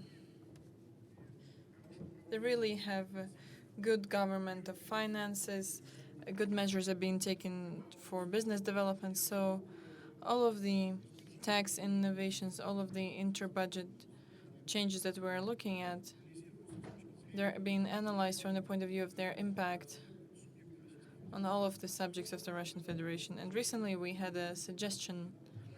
We see that we need to be helping some regions. Where can we get any money? We decided to ask Mr. Sabanin. Well, it is a good decision. After analyzing the situation with the subjects of the Russian Federation, the consolidated budget, we have the suggestion to redistribute some of the resources from the rich to the poor. The poor are those who need more, and you can look at this in different ways. It might not be very good for the budgets of Moscow or St. Petersburg, but we think that by redistributing these resources, we will be demanding more from the regions who will be receiving the resource. This could be a negative transfer from the richer regions to the poorer regions. It shouldn't be just like regular finance. It has to be under certain conditions. You receive the funds, then you have obligations on increasing your tax potential, your investment activity, creating new workplaces. So this has to do with the analysis of the consolidated budget. We're planning to do this next year. Just wanted to add this. I'm afraid that this will not change much. If we see the same spending dynamics, then this 100 billion will be devoured and no one will even notice. With the 2.5 trillions of debt, this is more of a political step than a real one. In order to balance the budgets of the subjects, we need to drastically decrease the spending and increase the incomes. And we're not talking about 100 billions, but about 2 or 3 trillions of rubles. This is a whole other magnitude. And very positively, we are looking at the idea of taking and sharing. But as we know from the history of the country, this does not lead to anything good. We will see. Mr. Rakishev, I have a final question for you. A lot has been said about structural reforms, the budget, the monetary policy. Could you briefly describe what is going on in Kazakhstan right now? You have a great program called 100 Steps. A lot of Russian experts praise this program. The central bank recently started the inflation targeting of switched to the floating exchange rate. So have you seen any results? How are these programs advancing? Thank you for your question. I'm afraid this schedule, the timing will not allow me to give you a concise, a full answer, but I will try to briefly describe the current situation. Kazakhstan is going through the same phase of economic development as our main trade partner, Russia, and the problems that our economy is facing are similar. They have to do with the decrease of the oil incomes due to the changes in the prices, and so the problems that we have, that the Russian budget is facing, are also encountered in Kazakhstan. What Kazakhstan did in this case, we put our bet on the structural reforms. The plan of the 100 Steps is a document that describes the 5 main areas: improving the government structure, supremacy of the law, economic reforms and diversification, ideological areas in increasing the national identification, self-identification, and the final one is the transformation of the government.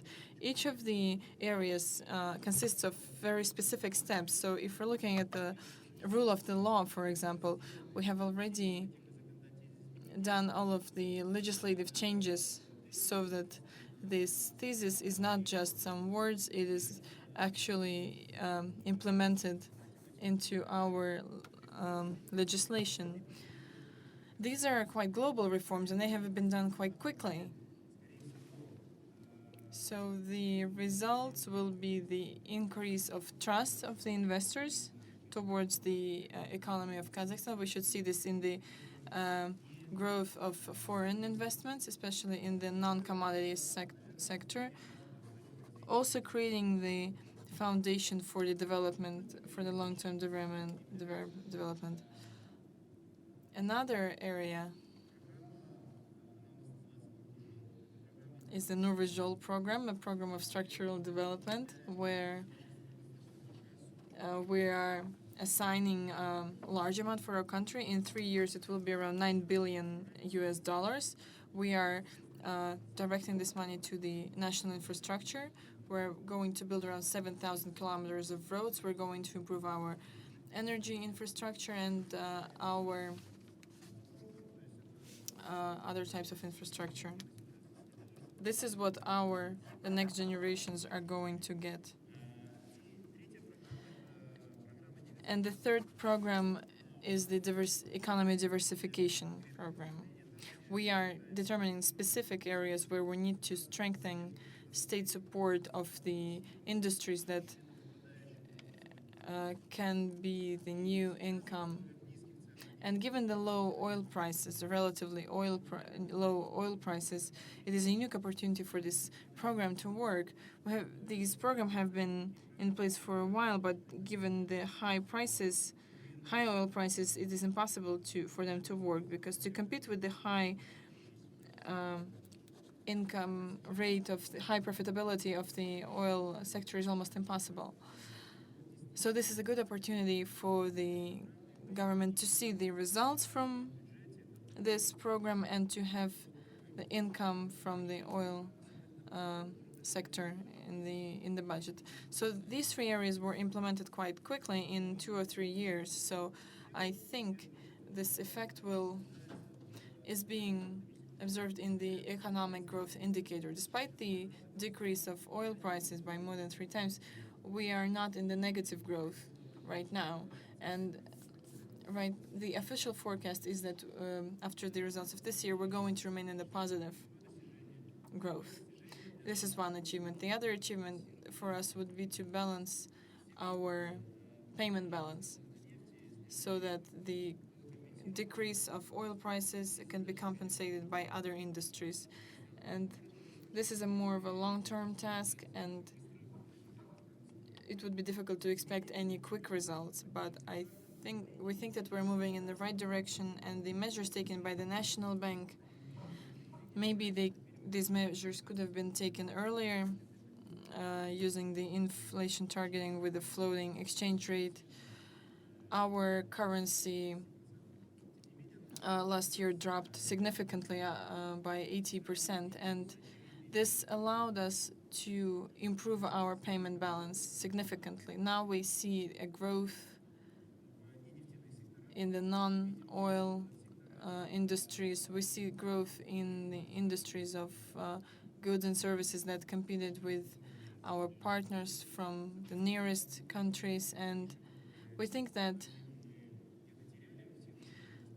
the sectors that we lost before due to being unable to compete, we're regaining now. So from the point of view of the central bank, our main goals are the ones that are quite similar for the Russian central bank. These are restoring the credits for the economy, and our banks during the past year have been working in extreme conditions where it was impossible to give out credits for long terms. After the introduction of the floating exchange rate, we have not completely overcome the effect that it had on the prices. So we shouldn't be expecting immediate results, but in the middle term, we should see that the goals that Ms. Nabiulina mentioned are the right ones.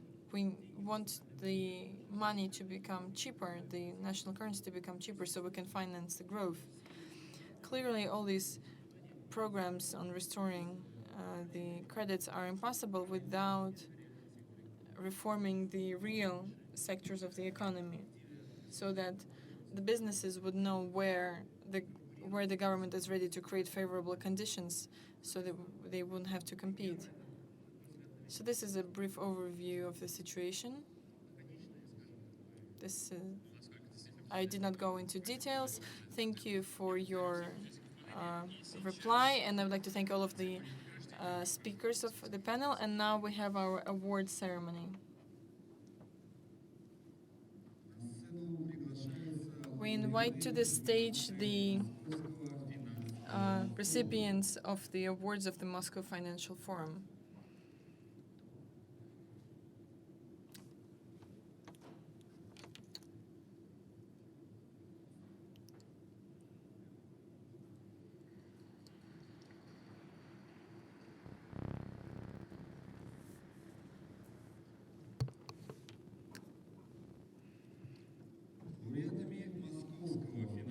The recipients of the awards of the Moscow Financial Forum are for the best financial management practice, the Ministry of Education and Science of Russian Federation. The diploma is awarded to the Deputy Minister of Education and Science of the Russian Federation, Alexei Pavalko.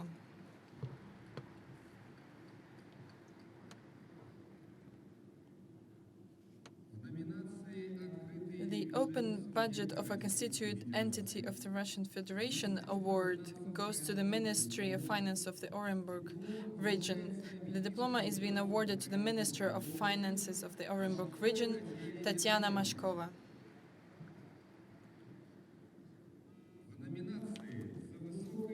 The Management of Municipal Finances Award goes to the Committee of the Administration of the Altai region for the tax and credit policy. The diploma is being awarded to the chair of the Administration Committee for Finances, Taxes, and the Regional Policy, Gennady Pritupov. The use of public state for the effective organization of inter-budget relations at the regional level, the award goes to the finance department of the Yamalonensky district.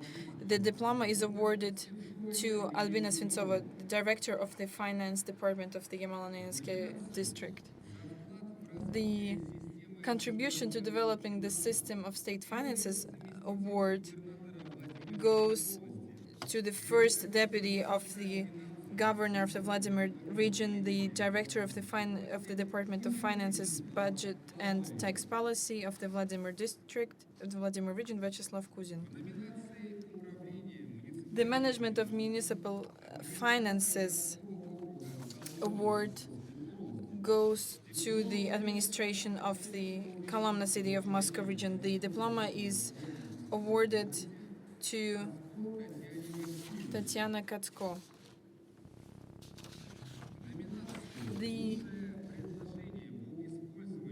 The best offer for the use of open financial data budget apps, the award for the best program product or internet project using open state financial data, the award goes to the student of the Business and Management Department of the Higher School of Economics, Maria Ivanova.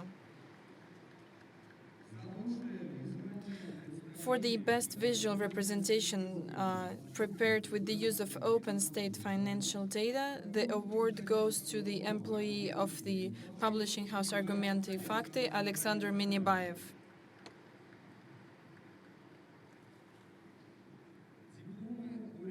The diplomas of the recipients of the awards for the best offer for the budget for the people and young professionals will be awarded at the panel discussions of the Moscow Financial Forum.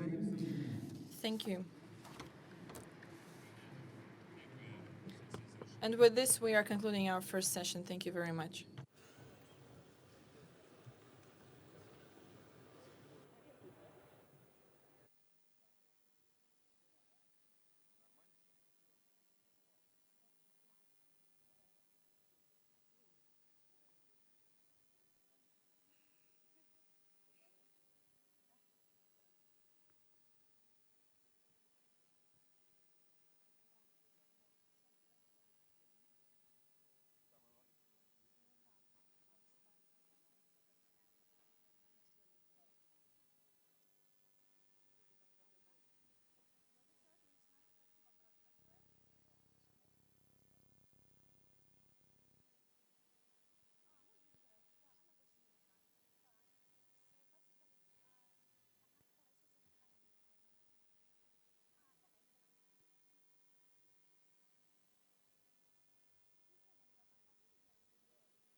Unfortunately, translation cannot be provided. The mic is not in use.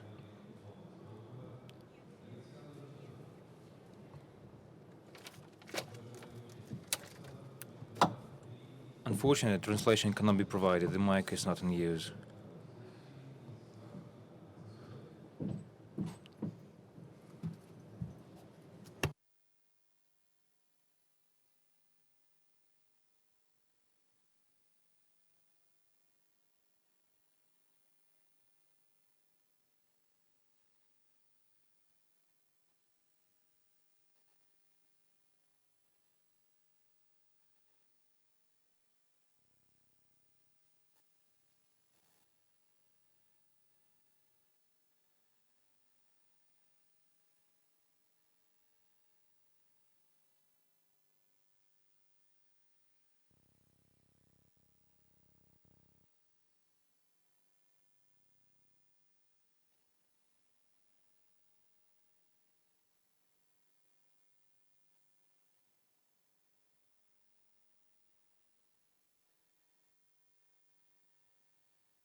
Уважаемые участники.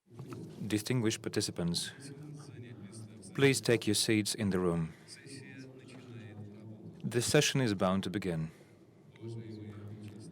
Distinguished participants,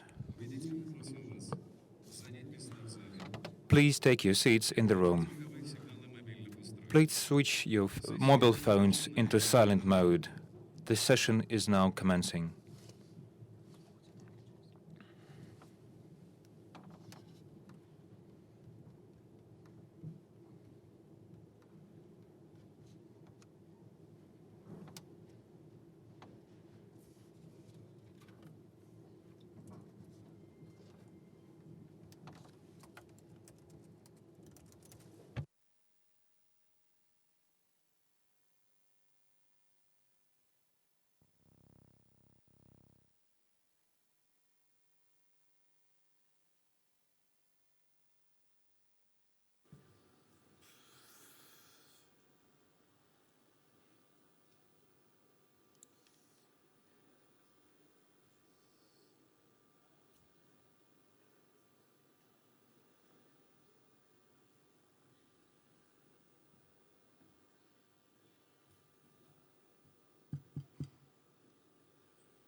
Добрый день.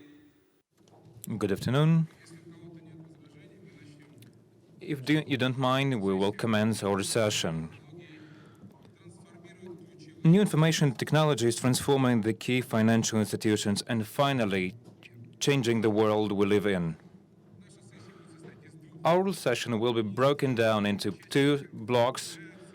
The first block will be participated by very interesting speakers, very well known. I would like to give the floor to Giancarlo Bruno.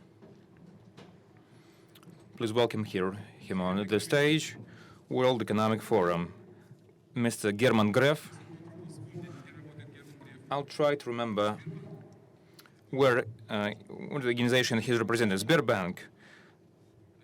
Alexander Galitsky, a big friend of Skolkovo and a well-known investor to me. Tim Clive from PwC Pricewaterhouse. If you want to know more about our guest, these badges just look equal. You can have a detailed information on all of our participants. This is the way digital technology revolutionized our world. Giancarlo. About the four industrial revolutions, but before that, I'd like us to watch a very short movie. Пожалуйста, видеоролик. Please play the video.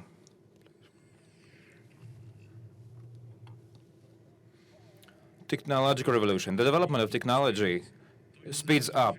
Over the last year alone, the Blue Origin Space Act managed to land rockets. Virtual reality glasses are now commercially available. The world is becoming digital. Smartphone has become a computer, a plastic card, transport card, heartbeat monitor, and a window to augmented reality. Cloud computing revolutionized data storage. Now unlimited amounts of information are available at any time from all across the world, and big data provided development of tech capacities. Distributed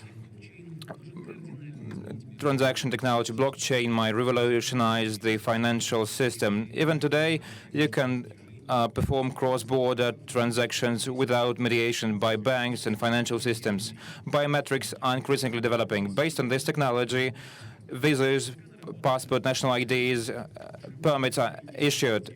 In the new decades, the world oil market will change. The mankind dependence on oil, gas will decrease with the development of wind, solar, and other renewable energy sources. Transport will speed up, helicopter taxi will be mass marketed, and Hyperloop high-speed trains will be as fast as 2,000 kilometers per hour and will become an alternative to airplanes. Deliveries will speed up. For low cargo and medication, drones will perform deliveries. Development of 3D printing will enable us to achieve incredible success in medicine, mechanical engineering, and construction. Fast progress, indeed, is associated with a lot of risks. Cyber criminals are now able to hack into the most protected systems. Modern technologies have already disrupted hundreds of thousands jobs. Is Russia ready to a fourth industrial revolution? Despite the series of problems, our country has a great opportunity for a technological breakthrough. Disruptive technologies emerge all across the industries, and we need to choose what to develop first. Bright, dynamic, and a bit frightening video. What is expecting us?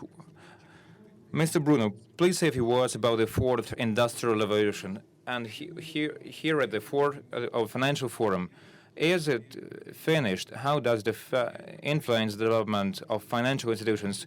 We have a thing about revolutions, we Russians, but not all revolutions are successful. Will the fourth industrial revolution be successful? And has the fifth revolution begun already? And who will be in charge of the revolution, humans or robots? The floor is yours, sir.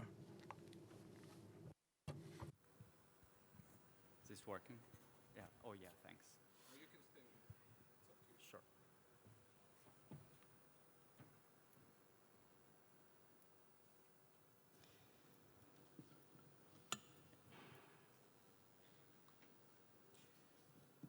So hi, everyone. My name is Giancarlo Bruno. I head finance at the World Economic Forum. Very grateful to be here. It's an impressive forum, and it's really energizing to see that how Russian authorities and Russian leadership is sensitive to innovation. We at the World Economic Forum have been doing a tremendous amount of work on the conceptualization of what we call the fourth industrial revolution, which is essentially a taking stake of innovation driven by technology, essentially, but a number of other factors that is really reshaping our world in terms of the speed of change, the velocity of change, which is unprecedented, the scale of impact of these innovations, technological and of other nature, and their impact on systems, on businesses, on policies, on politics, on governments, on society, and on individuals. So it's extremely exciting for me to be here today and speak in particular about the implications for finance of the innovations that we have been observing in the fourth industrial revolution. To answer the cheeky question of the moderator on whether we are already in the fifth, I think that it's interesting to reflect on what is new about this new type of revolution, of industrial revolution, which is really different from everything that we have seen up to now. I think that the extension, the scope, the scale of this of the revolution that we are experiencing has never seen before, and its impacts are very difficult to predict, but they will be tremendous for all of us. I would say in particular, the depth and the systemic nature of change is going to be dramatic. And we at the Forum have gotten completely reorganized in terms of devoting our platform, the leadership of over 1,000 companies that we work with, the attention of key decision makers in order to better understand the implications of innovation for business, for society, for individuals, for politics, for governments. I will in particular get into specifics about what the fourth industrial revolution will bring about in the financial domain. So the largest part of my conversation today will be on the impact on finance of the change that we've been seeing. In the last couple of years, we have observed, do I need to point the clicker somewhere for it to work?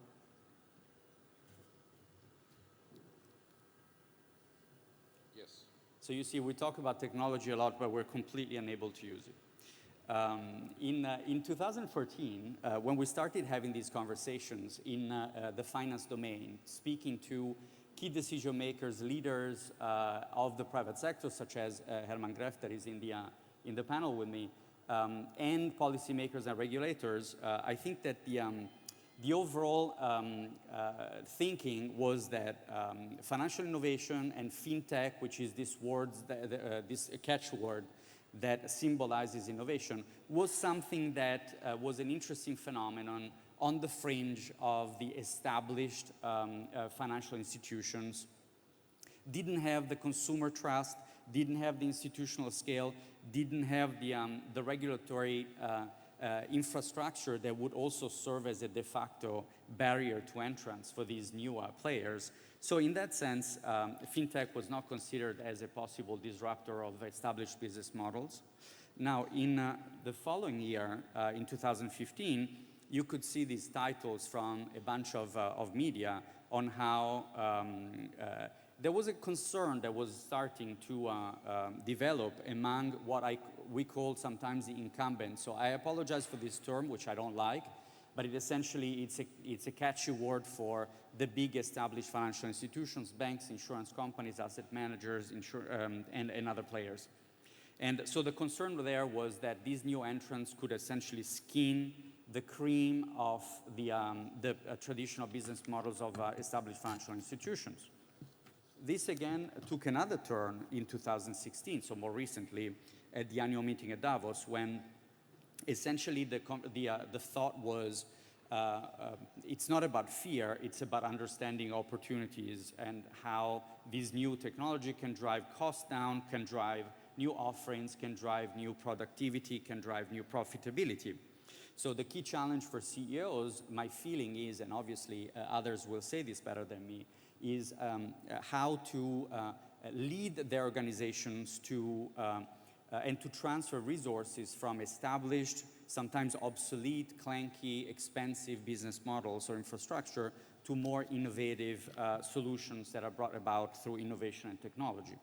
So taking a step back, fintech and financial innovation can be a confusing universe.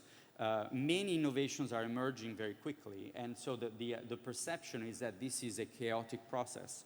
So what is smoke and what is fire? What are the innovations that are really going to stick and they're going to transform the business models of financial institutions? And so we have done over the last 2 years a quite important amount of work in researching and having conversations with a broad range of financial experts in the industry and outside the industry to map disruptive innovation. So we talked to hundreds of experts and of innovators with fintechs and with incumbent companies. We hosted a number of opportunities for innovators and incumbents to essentially fight for their version of the future, what they expect the future is going to look like. And as a result, we developed a framework to map out disruptive innovation in a number of domains, from insurance to payments to market provisioning to investment management, raising capital, lending, deposit, credit creation, and so on. And so we established, if you want, a taxonomy of the most important innovations, and we produced a massive document that if you are either very interested or a bit masochistic, we'll be very happy to share with you. So a few considerations on fintech today and financial innovation and how the fourth industrial revolution is really going to transform the finance industry, and not in the next 5 to 10 years, but in the next 2 to 3 years. As I mentioned, the speed of change is also very interesting, a very interesting feature of this revolution. So here, without the ambition of going into specifics of this slide, is essentially, we looked into a range of reasons why there has been so much change in the finance industry. And these are essentially relatable to 4 main drivers. One is, so what many call the pain points, where essentially there is space for new entrants to come in and make the consumer experience, both at the retail and wholesale level, easier, more seamless, more effective, and less costly. So an example is unmet needs. So the customer needs are not met, or they're new products that meet unrecognized, precedently unrecognized needs. Another driver is inefficient cost structure, so too expensive services. And here, innovation can address high cost and flexible legacy systems with new approaches that deliver lower cost. High capital usage. Through innovation, there are solutions that can minimize capital needs and increase returns dramatically on certain activities, in particular on the credit side. And high returns, essentially looking at or cross-subsidized segments, and bundling of services could allow for higher margins. So there is a lot of rationale of the reason why certain things have been innovated dramatically and others are not. So innovation in that sense is not random, is not happening in a confused manner, but is actually has a lot of rationale and a lot of reasons to it. It's not coming from the ether, it's coming from all sides, but with a lot of rationale to it and the creation of value that is associated to it. In a way, today's innovators are targeting more the intersection between areas where there is high frustration for customers and high profitability for incumbents, where they can indeed chip away from the established players' most valuable product. So in that sense, if left alone, this can be a significant threat to the business models and the profitability of the business models of the incumbents. An example here that I will not dwell on for the interest of time is the international remittances, which is a service that retail banks do at very high cost that can be transformed and serviced to customers in much more seamless, much more effective, much cheaper ways. So that's a typical clear example where business could be taken away. You might argue that this business is indeed costly, so it's an interest for incumbents also maybe to let it go, but that's a longer story.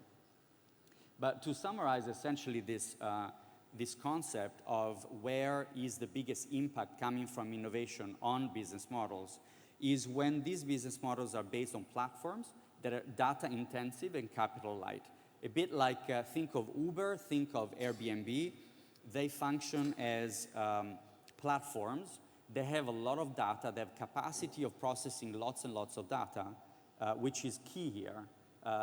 Managing big data, understanding it, understanding how it can be leveraged is key for innovation to be successful and for the displacement of traditional business models. So like Uber and Airbnb, there are certain businesses in finance that can be considered as being platform-based, data-intensive, and capital-light. Examples are marketplace lending, is robo-advisors, funds that employ platform-based models, data-intensive, and are capital-light, as I mentioned. So these spaces can lead to exponential rates of growth while keeping their cost growth on an arithmetic basis. So this obviously creates immense opportunities for innovation for those firms, not just fintechs, but also established players that are able to understand it and leverage it.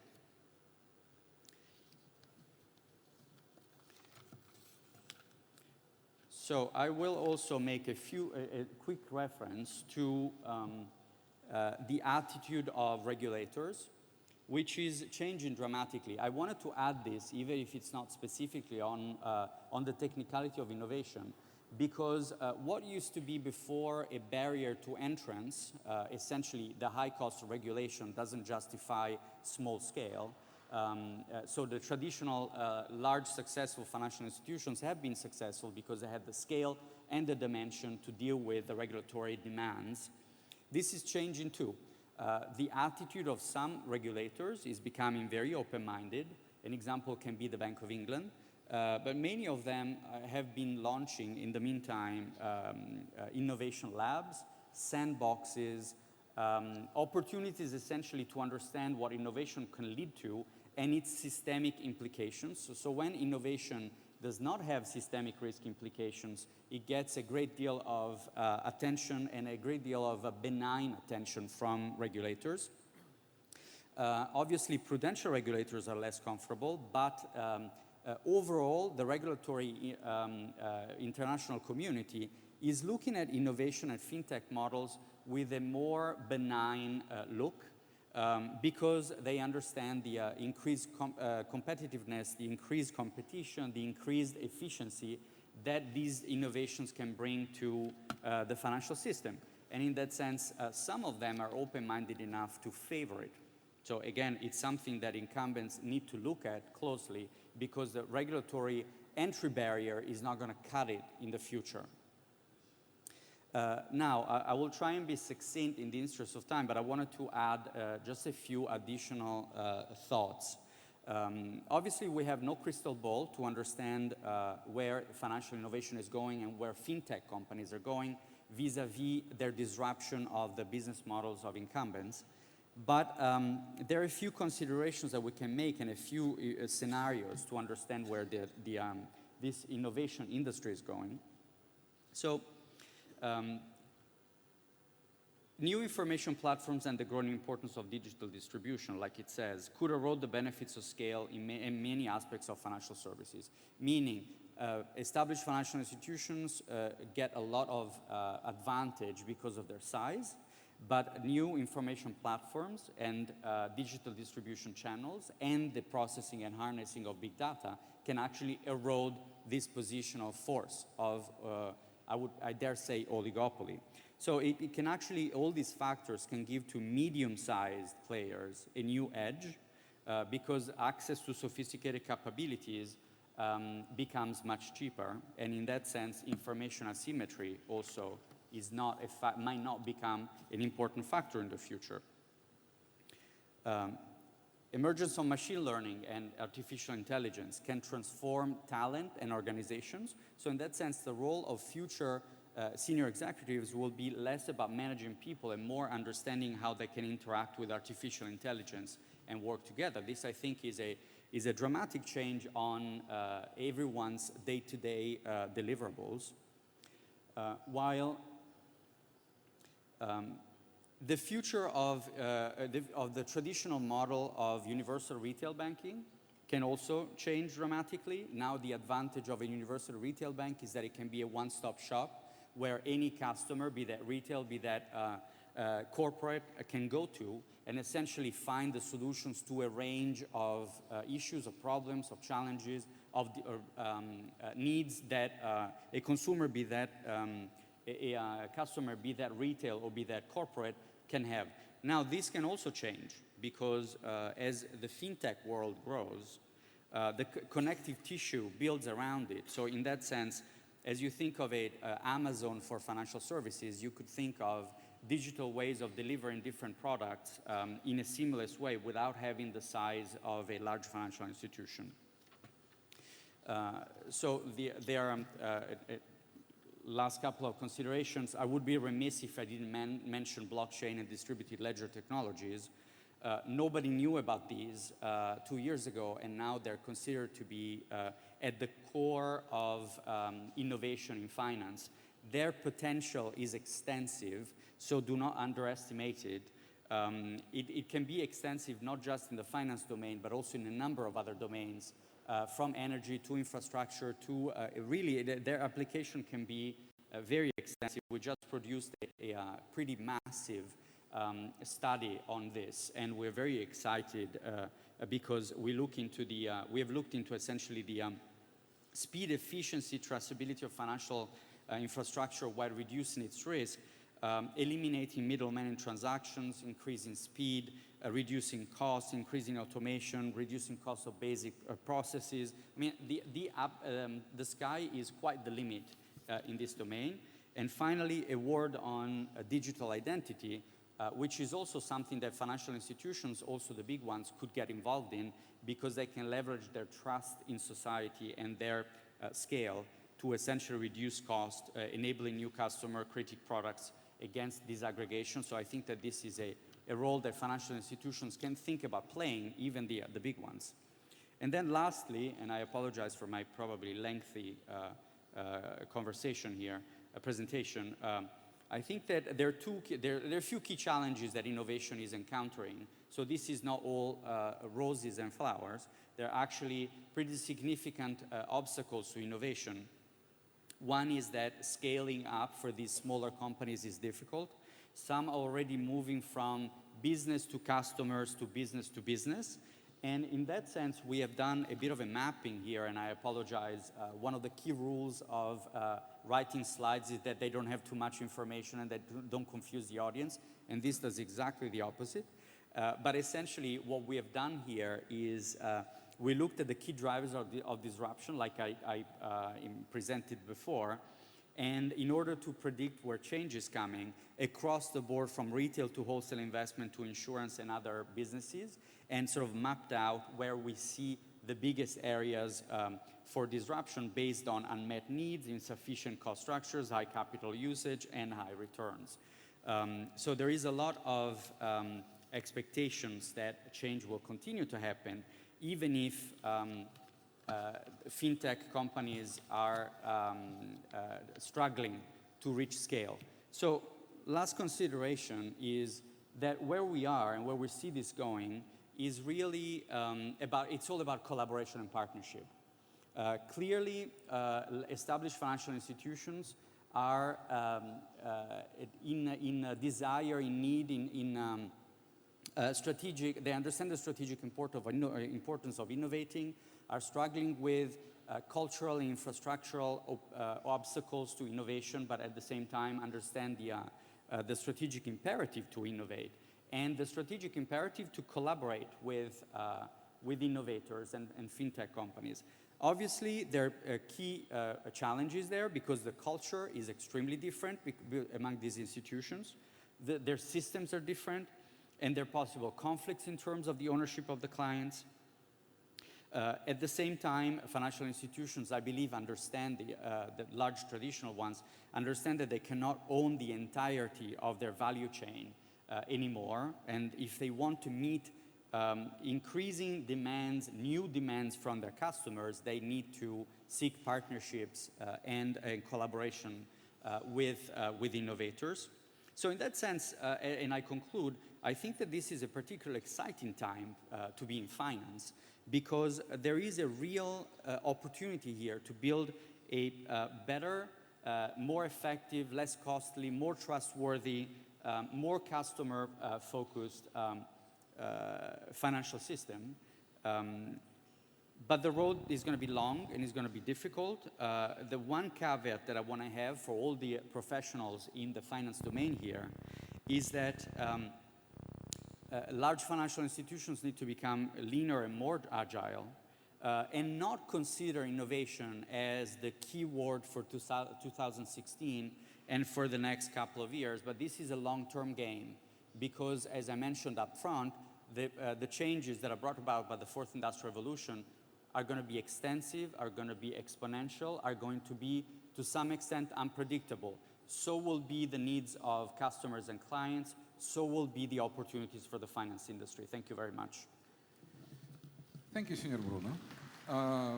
Я вывод извлек. So I made the conclusion. We are living in the revolutionary time. At the revolutionary time, it's not clear where we are heading to. Well, you know, I received the text message, the last one, maybe not the last. I received it. I'll tell you when.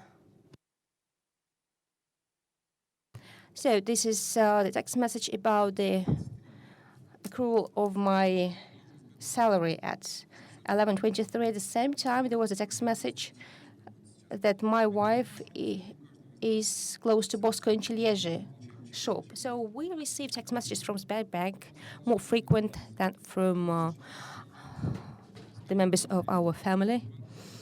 And German, I would like to congratulate you on the anniversary of Sberbank. And on behalf of German Gref, I would like to invite you to this anniversary. 175 years. 175 years ago, you were the startup, but I know that you are a consumer of technical products, new technologies, and it seems to me you launch new products every day or every week or maybe every month. It seems to me you made a wise decision to have your data centers, Kolkovo and R&D center. You have a huge team of professionals who will saturate our new financial world and our new financial market with disruptive technologies. I'm certain that we'll succeed in that. I have the following question to you. So we're going to celebrate the 175th anniversary. Are you sure that we will celebrate 200th anniversary, or you will have to close down the bank, this traditional bank? Because even now, people don't need to go to your branches, to your divisions, and talk to you and talk to old ladies who are sitting in a queue there, because people don't need to go to the banks now anymore. So we don't need the traditional old bank. Now we see the arrival of new types of banks. We know that sooner or later we won't have banks, but we just don't know when this happens. How are you going to speak? Just standing where you are? Okay, it's more convenient. Okay, then please come here. I think it will be more convenient for you here. Well, it doesn't matter.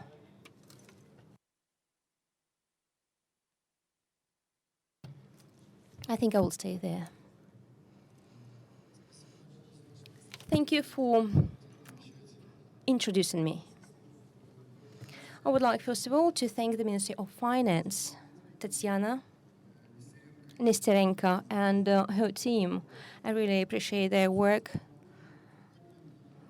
They discuss the technology at the governmental level, at the level of the Ministry of Finance. The Ministry of Finance have never been associated with technologies. And thank you so much for bringing us all together here in this conference room. The second thing, I would like to answer your question. You asked me about the future. I'm going to show you a couple of slides. Giancarlo had an excellent presentation, and he did half of my work, but I will quickly show you my presentation since I prepared them, and then I will take your question, if you don't mind. Here is quite an interesting slide. You should have a look at it from the bottom to the top. 2000 2001 and 2016, you could see that something is happening in the market, and those companies who are on the top, all the companies who are on the top, are unfortunately not conventional companies. Why I'm saying that? Because I'm from the traditional sector. There is no traditional company. There was ACBC, but it's not there anymore due to the size of the Chinese economy. It's not there anymore since 2011. Speaking about platforms, Giancarlo has mentioned all these 5 companies on the top are all platforms.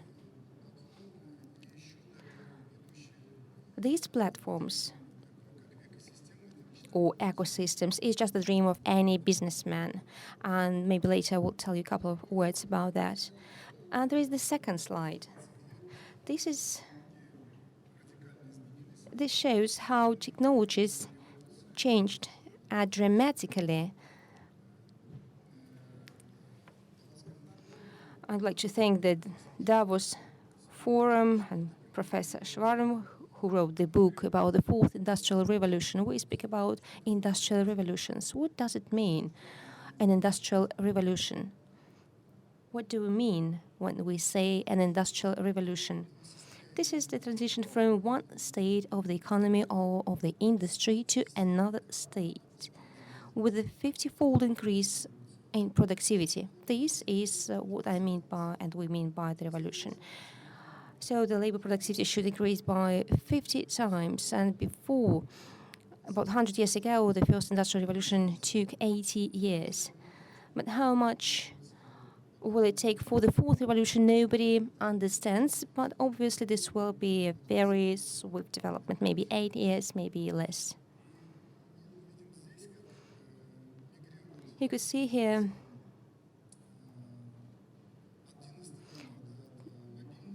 the migration of different trends. There is one trend, which is mobility or carryability of all technologies and gadgets, or portability. They are portable. You could see everything can be embedded in clothes. Google is now designing special clothing where it's going to integrate all the devices and gadgets which are so important for our daily life. And our daily life is changing drastically as for platforms. So it was speaking about different platforms, especially in information technologies. And similar technologies, similar platforms in industrial technologies are not that abundant. They are hard to be created, but still they are emerging. I would like to mention 2 of such platform companies. One company is GE, General Electric. This is an old company, and now this is a platform. This company was changed quite significantly. And HAI, the Chinese company, which is also a platform. Undoubtedly, innovations are going to change the governance of the country, of the state. The state cannot generate innovations by itself, and it doesn't matter what amounts from the budget are allocated or KPIs set by the heads of state. The state will never be a driver of innovations in any of the countries, and will never be like that. The commercial sector and the governmental sector will have the greater gap and chasm between them. So what should the government do? The government should not intervene. But not all the governments are succeeding in that. We have been speaking about blockchain, and blockchain started with virtual currency. We see that the government is prohibiting cryptocurrencies, but blockchain technology can evolve starting from virtual currencies or cryptocurrencies.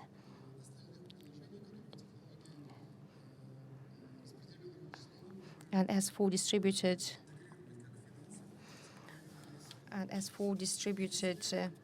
records, this could be also integrated. But if we set barriers, then we will lose all the rest stages in the development, and we'll have to catch up. We see now leaders in blockchain nobody heard about yesterday. These are some of the European countries who created all the necessary conditions for attracting currency miners, who has started working with smart contracts and all the rest applications of blockchain. It's important to determine the role of the state, and we need to incentivize and not to create barriers of these disruptive technologies such as blockchain. We're speaking about open data, about open API. This is the mainstream, in my opinion, and none of the platform can exist without that. When we combine the state data, and you know that the state in any country is the hugest carrier of all data, of different data, and the access to such data for private data and the possibility of collaboration can be done in a very short time, and this will be the breakthrough for private sector and for the public sector. Now every ministry has its part in the database, and all these ministries are disintegrated. They don't communicate with each other. Private companies are not allowed to have access to such database. This could also hamper the development of such technologies in our country. We should pay close attention to the rational use of the state funds. But I don't see that we need to create our own wells and data center which are disintegrated. I believe that this a step backward. We need to move forward, not walk backward. And these are 6 key trends we're speaking about that are going to change the entire infrastructure in the future. So now we say that those will win who can make the information personalized and who will be loyal for the clients. There are hierarchies which are replaced by networks. Hierarchical companies do not survive. We have the delegation here from Sberbank, and we received the text messages, and these text messages I received from my colleagues from the Netherlands. They are now visiting Buzorg company in the Netherlands. And this company is now providing social support and assistance in their country instead of the state support. And I can tell you that they reduce the cost, billions of costs from the budget, and they provide customized services, fabulous services to every person in need, in social needs. And the leader of this company, I hope, will come to us for our celebration, because we would like to use this model he invented. Because vertical models have no future. Assets become more available. And speaking about assets, assets means the possibility to store, to archive data. In 1995, with the cost of 1 gigabyte of information cost about $100, and now it's 0.01 cent. So it's not that expensive anymore. As for machine algorithm, there we have 3 main components. In any business, you asked me how often we deliver products to the market. Well, unfortunately, this is our problem, because we cannot deliver products fast enough. If you have a look at the chain of our products, we have quite a speedy delivery, but speaking about the transformation of one product into another, that this is a huge problem. We are not competitive. Do you mean the lack of flexibility? Yes, so we don't have the flexible platform. We are unable to deliver products to the market every day, every month, because every product should be incorporated in our non-flexible system. We are one of a few banks in the world which managed to integrate our system, centralize our system, and this is not enough.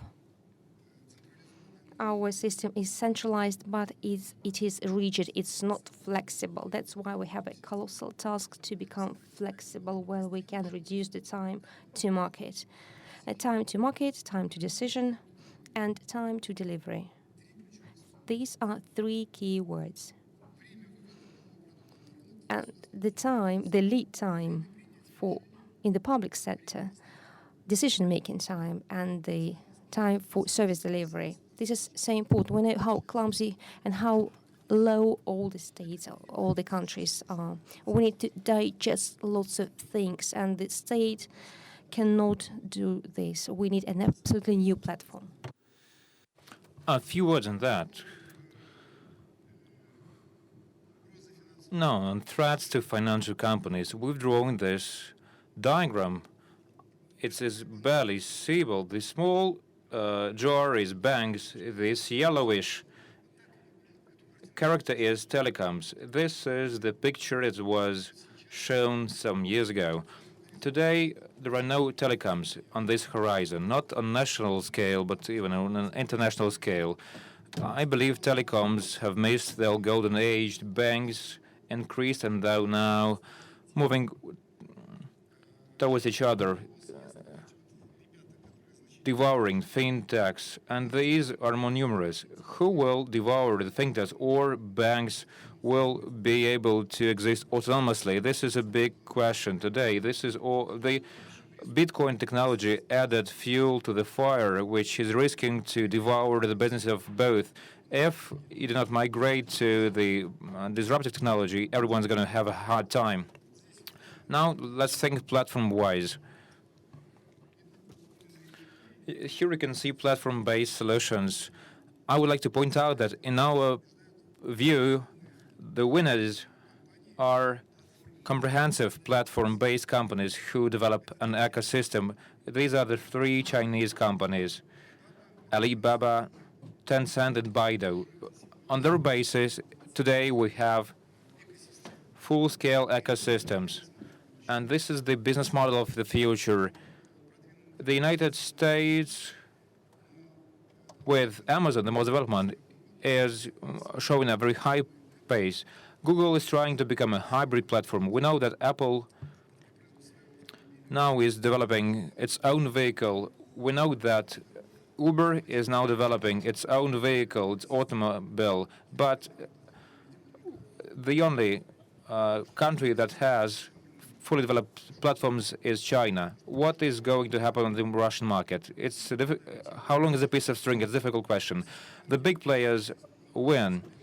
We, out of modesty, we did not show our name, but these are the players that might contest the platform. But the big question is, will Russia have its own ecosystems, or we will go for one of the international ecosystems? Europe has no own ecosystem, no platform in place. We can become a similar market for one of the large international global ecosystems. Now, the next but last slide. This is what we are today on the left, and unfortunately, this is the way the overwhelming majority exists, all the major global corporations, as well as Russian ones. The range of services, we are functionally split structure. We have retail, corporate services, global market, and so on and so forth. Interconnection is poor. This is what they call a bottleneck. It cannot exist as a competitive. Time to market will be long. Time to decision will be inefficient. As a result, time to delivery will be not competitive. This is just like in playing soccer. One the team makes short connections, and the other team performs all collection via the goalkeeper. Do you consider some specific team? I'm referring to myself. This is not to hurt soccer players. This is about me. You push me to make some hazardous similes. A lot of my clients are soccer fans. This is not the way they play. This is the way we play our game. To tell the truth, if we speak about countries, governments, all connections go via the coach, via the referee, or the ball goes to the governmental stand. Sometimes they miss, sometimes they hit the goal, even if the forward could see the ball. The IT platform is a small component of the future success. We need to, as it's shown here in red, to change the organizational platform. It is a platform that changes. You can have the most state-of-the-art platform. It will be out of the market, lose competitiveness. This is much more painful platform than an IT platform. And third, the third component here is the business model platform. This is just Giancarlo said about open APIs and platform. If you don't have the capability to openly hook up your platform, that should be flexible, performant, module-based, it should be able to instantly accept any query via the API. You have no future in this case. You will not be competitive. You're saying that no one knows the future, but thank God no one knows the future. No one has the crystal ball. But we just know that we know nothing. Apart from that, we know that one player is never a strong one. We need to develop a platform that will enable thousands small players develop their businesses. This is what we call an ecosystem. This is something which is sure. And we exactly know which way to go, which way to transform the organization. This is what we're actually doing. That's why when we talk about managing a bimodal organization, here you have two components, run and change. In the change side, you need to implement all the agile principles and associated principles. When we consider innovative development, we need to focus on a three-based model organization. The implementation of disruptive technologies, they might exist in the first and the second ecosystem. It takes a third circuit that will disrupt the system and will be aggressive to traditional technologies and disrupt the existing technologies. And the last slide shows the new organization, the new skills that are critically important, and new technologies that might lead us to success. Thank you very much. Thank you.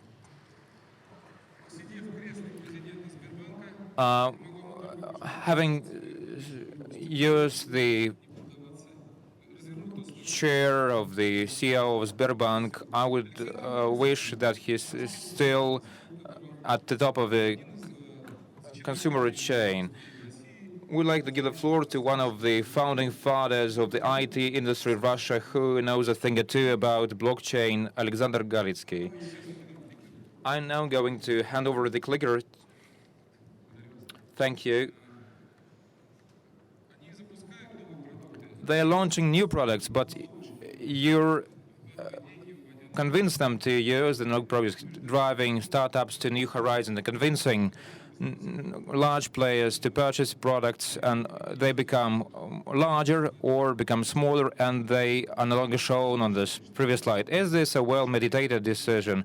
What blockchains do we have in store for us? I'm not starting with blockchain. The first thing to say would be this. I believe Sberbank must be shown in that slide.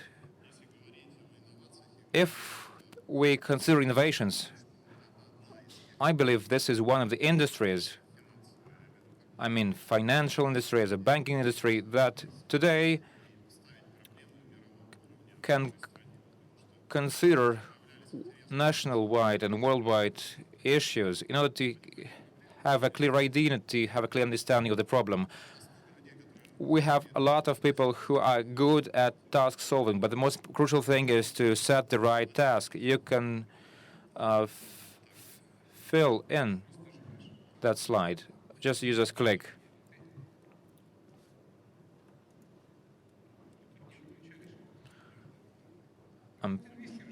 But how do you invest in these technologies? I'm no longer using this. You need to manage everything with your brain. This slide The previous speakers covered the existing technology. I'm going to share with you my view, the venture industry, the way we perceive this industry. If you look at this slide, you will find it quite interesting. If you look at the investments in fintech and who will be victorious, fintech or the traditional financial industry, here you can point out that in red are shown the others who invested in this development. They are in fact venture capitalists. And it was in the second quarter of 2016 that we saw a lot of red-colored investments. Why is it happening? On the one hand, you have growth. If we look back on 2014 and compare it with 2016, 2016 saw extensive growth, $14 billion. They're now investing increasingly into companies established outside the traditional banking developers. If we look at this, I cannot remember the figures exactly, but UBS employs around 30,000 developers. Sberbank employs dozens of thousands of developers. So this internal army that is revolutionary in the world. So you still have these drivers. Why is that happening? They are crucial. The new generation that is now growing, they use the modern gadgets, devices. The banking industry index is based on those who come and ask for innovative services. This is something that pushes for innovations that enable us to provide new services. So these services are consumer-centered, and tech companies paid a lot of attention to this demand. The nice slide with one industry cannibalizing, devouring others. We have companies that now are able to offer new services. If we look at this slide, you will find several key innovations that are taking place today. A lot had been said on this topic. I'm not going to dwell on that, but please mind that on the left-hand side you have disruptive. And in an industry such as finance, it's very difficult to find a solution. And this sphere is regulated. If we consider artificial intelligence applied in some industries, the question is how dynamic will countries be from the standpoint of easing regulatory rules. For it to happen, disruptive technologies that influence business processes, they can only be implemented with such an initiative in place. A more complex slide is this. This is what it looks like. Here you can see the way it influences, impacts various industries. German Oskarovich Gref made a point on that on all these items. The only thing for me to mention here is this. If you look at the dark blue fields, here you see where new players are coming in, are joining in. Sometimes these areas are not regulated. On the one hand, on the other, they have data. They can provide services.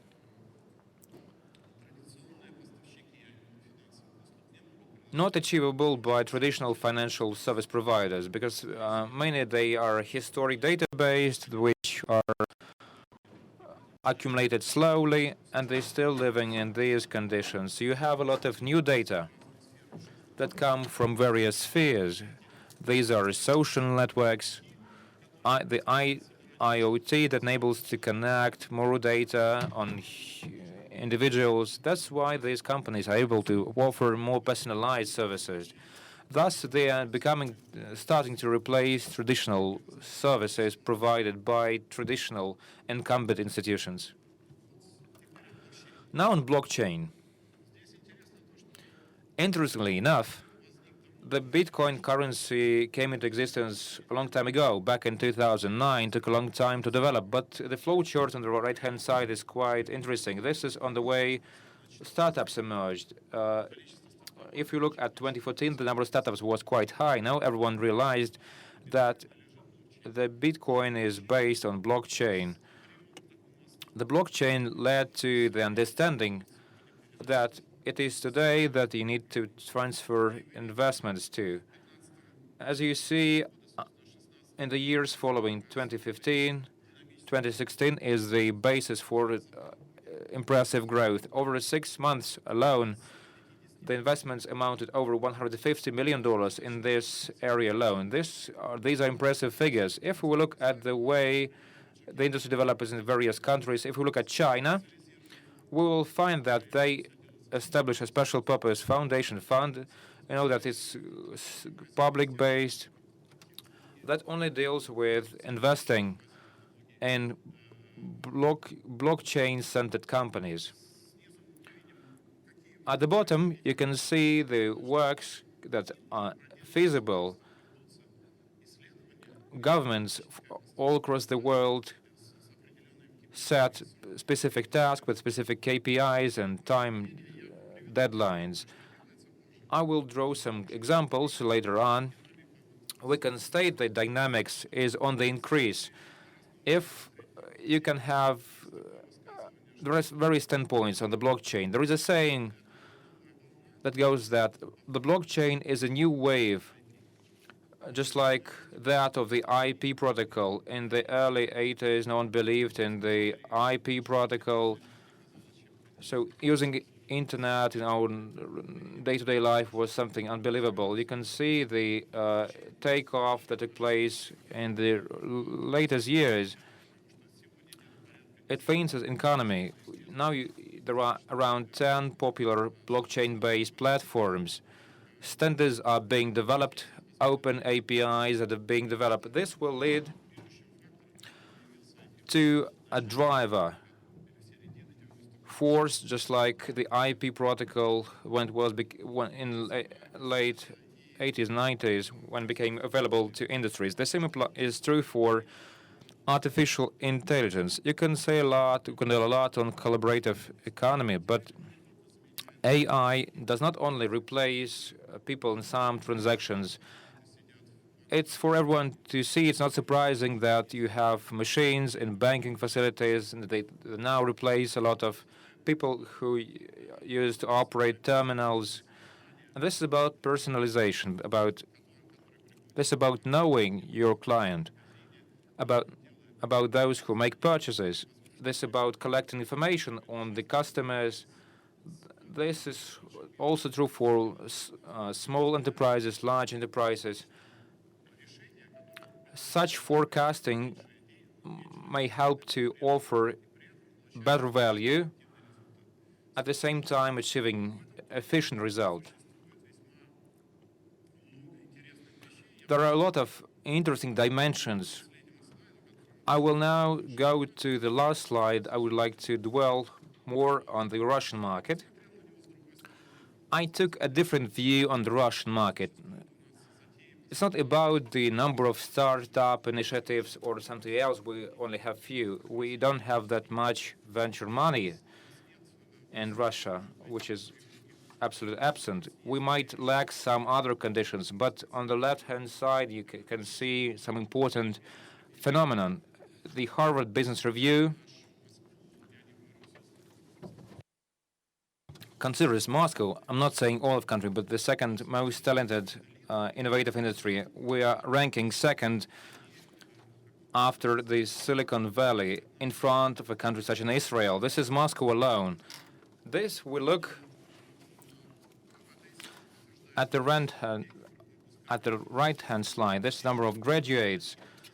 These are traditional spheres, maths, physics, where you don't have some substantial change to change the basic structure of education. This is our basis. Now, if we look at the 10 platforms we call blockchain-based and which are topping the ratings, in 6 out of 10 blockchains, we have a share of our citizens living in Russia or outside the country. The share of such people is around 60% for leading platforms. So these are some interesting figures. on artificial intelligence. One of the most popular platforms that today is under scrutiny. The Moscow of Technological University has a special lab employing 10 people, but it has around 150 volunteers working on promotion of such infrastructure that is now competing, quite competitive on the world market. The game of Go, 10 of our fellow citizens played a major role in developing this algorithm. What does it tell us? Yes, we are capable, by combining the knowledge of the financial industry, which is saying exponential growth at the Sberbank, the distinguished Sberbank. At the same time, we have a human resources pool. We need to set the right task. When you face exponential change, you need to focus on task setting. This is about whether we can become a financial center. And this is our long-term idea, to make Moscow a financial center.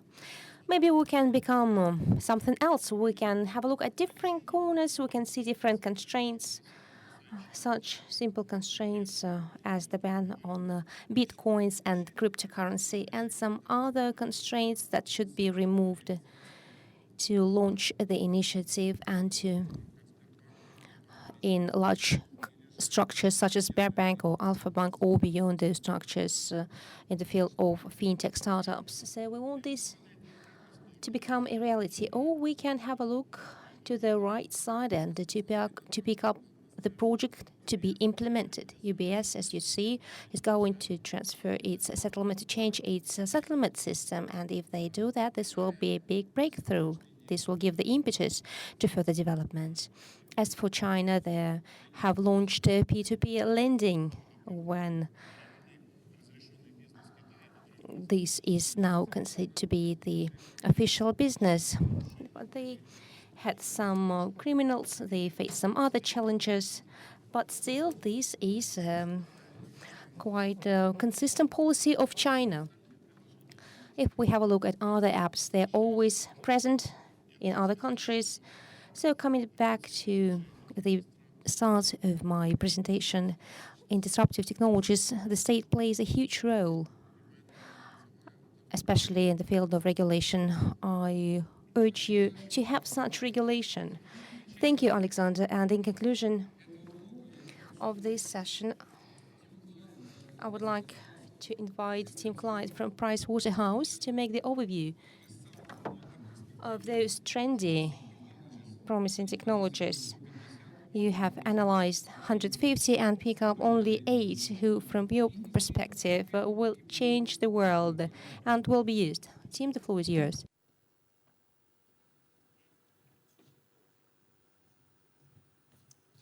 Thank you and good afternoon. To quickly introduce myself, my name's Tim Clough. I lead the technology practice here in Russia for PricewaterhouseCoopers. Prior to moving to Russia, I actually spent 10 years in China, so some of the companies that have been mentioned today I've worked very closely with. Thank you to my fellow panelists for giving some inspirational presentations today about technology. I think what I'm going to talk about hopefully neatly summarizes what you've heard from my fellow panelists. We are living through exciting times. It's the dawn of the fourth industrial revolution. Some people are embracing that revolution. Some people are fearful of it. And history is littered with companies that have waited for the next big thing, waited to see if it would disrupt their industry, and not reacted. But disruption does happen, and we need to be prepared for that disruption. After all, the history of humankind is about disruption. Ever since the caveman lit the first fire, that was disruption, and we're seeing disruption today. So when we, at PwC, when we talk to CEOs around the world, something has been told to us very, very clearly, that the sheer pace and acceleration of technological advances in recent years have left CEOs fearful, slightly intimidated. They realize that the fourth industrial revolution is here. They realize that the decisions that they make today about how they embrace technology will impact the success of their businesses and their companies in the years to come. And they're really trying to embrace the opportunities that these technologies are bringing, but also trying to protect their companies from some of the risks that technology is creating. As you can see from the slide that I've just put up, every year PwC surveys CEOs around the world and here in Russia, and it's quite clear that technology and technology advances is something that's top of the agenda for CEOs, not only worldwide, 77% said it was a priority item worldwide, but also here in Russia with 63%, sorry, 67%. So what we did at PwC is, hearing what CEOs were telling us, we decided to do a piece of research to help them on their technology journeys. So we looked at 150 technologies around the world. We explored technologies that were being produced by companies, by startups, at universities as part of R&D engagements. And we assessed them to identify which were the key technologies that companies should really be mindful of and should really focus on, and that had the most potential over the next 2 to 5 years. And we call those technologies the Essential 8. Now, what are the Essential 8? Well, those are the Essential 8. So you'll have heard about many of them already from the panelists. But let me quickly run through them. So we have blockchain. Blockchain is creating a potential revolution in the financial services industry, but it does go beyond that in terms of the use cases.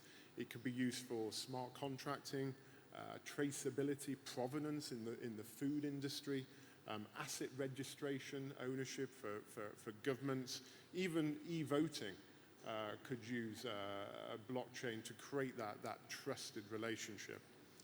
Drones. At PwC, we've established a drones practice, and we're already helping clients to do insurance claim validation. We're doing precision agriculture, helping infrastructure companies to inspect assets, pipelines, oil rigs. And as you know from many of the media, people like Amazon are now exploring how they can do deliveries using drones. The Internet of Things, and something that's very applicable to companies here in Russia, is going to transform how manufacturing is performed. The use of sensors and embedded technology to monitor the performance of supply chains, to get performance benchmarking and metrics from machines, to get real-time market insights. It's going to be transformative. Robots and robotics, and clearly robots are slightly linked to artificial intelligence and machine learning. But the use of robots in hazardous industries, the automation of predictable tasks, yet again, is going to have a big impact. 3D printing, which we saw on the video at the start, has the potential to allow supply chains to shrink for tailored and customized products to be produced. Virtual reality, which is another one of our Essential 8s, helping with product design, education and training, enhanced merchandising. And then augmented reality. So augmented reality, where we've seen the phenomenon of Pokemon. That's the start of augmented reality, but it's going to help us to have virtual showrooms, helping the education industry, also where retail environments and banking self-service environments are going to be certainly using that technology. And last but not least, artificial intelligence. So the use of AI supported by machine learning to potentially manage personal finances, to identify real-time fraud and risk management, to do automated virtual assistants. So many of you will use Siri on your iPhones as the start of a virtual assistant. That is only going to get more intelligent and more integrated into your everyday environment. So as you look at those 8 technologies, what should you do if you're sat as a leader of a company? Well, it's going to impact business models in many different ways. There's 5 things that I want to really point out to you that as a business leader you should be focusing on. So strategy. So strategy defined as, you know, what business should we pursue as an organization? Well, clearly, as technology opens up new opportunities, as technology creates different things that you need to think about, then that's going to have an impact on companies' strategy. It's no longer acceptable to not have technology as a key element of your strategy and to think about what that will mean for you in the next 5 to 10 years. Customer engagement. Well, all of the essential 8 is about how you engage with your customers. You know, is it going to be through your sales and marketing, your billing, your after-sales support? You know, if you think about artificial intelligence using machine learning, then that's going to be able to enable you to process large volumes of data, assess your customer behavior in a different way, and then improve customer engagement as a result. Operations. Now, clearly, some of the essential 8 will have an impact on your operational environment. They could create significant operational efficiencies, you know, leading to competitive advantage. If you think about the hotel industry, you know, using service robots to deliver room service rather than humans, that will be operationally more efficient. 3D printing will shrink supply chains. You can produce product at the location you need it. People, and people's been touched on by a number of the panelists, and it's a very important area to think about. If you look back 10 years, we never had the job title of data scientist or chief innovations officer, whereas nowadays, you know, those job titles are becoming more usual. But let's be honest with ourselves. There is a potential that some of these technologies will impact job growth. You know, if the use of robotics could reduce headcounts, and as part of our survey, 56% of CEOs said that robotics had the potential to reduce headcount. Now, what do you do with that extra headcount? How do you redeploy them? How do you reuse them? Citibank recently published a report that said that the banking industry could lose up to 30% of its people in the next 10 years due to artificial intelligence and blockchain. So how are we as an economy, as a society, going to reuse those people, to redeploy them, to put them into other areas of productive work? And then this was touched on by the first panelist. What's the cultural change?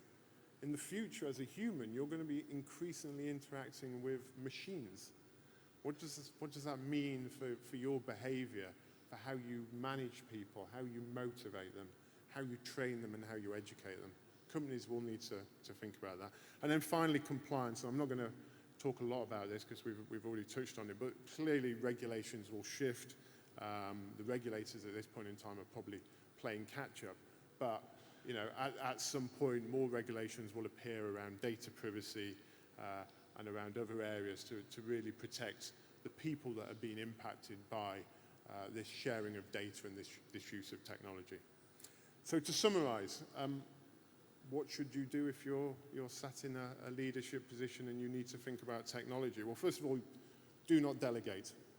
Far too often we see leaders delegating technology to their CIO or to their CTO. This should not happen. This should be part of your company strategy. It should be front and center of mind, and it needs the attention of all leaders in the organization to really deliver against it. You need to think about how you can turn technology to create a strategic advantage. You know, part of that is thinking about your strategy, and part of that is thinking about how each of those 8 technologies will help you deliver a commercial and competitive advantage. And finally, you do need to think about how you protect yourselves, because ultimately your competitors will also be thinking about this and will also be looking to leverage technology to create a competitive advantage. So finally, this is an arms race. Technology is a weapon. So it's incredibly important that if you want to be successful, you do need to get involved in this arms race. Thank you. Thank you, Kim. Господа, дамы. Ladies and gentlemen, the first part of our look into the future is over. I would like my guests to take back your seats, to go to your seats. But you see, they are not working in the public sector. And for the public sector, this is our bold decision of the organizers of this panel to invite to the stage the real bureaucrats, the officials from the public sector. Mikhail, please help Tatiana to go up to the floor, to the stage. Mikhail Mishustin, First Deputy Finance Minister of the Russian.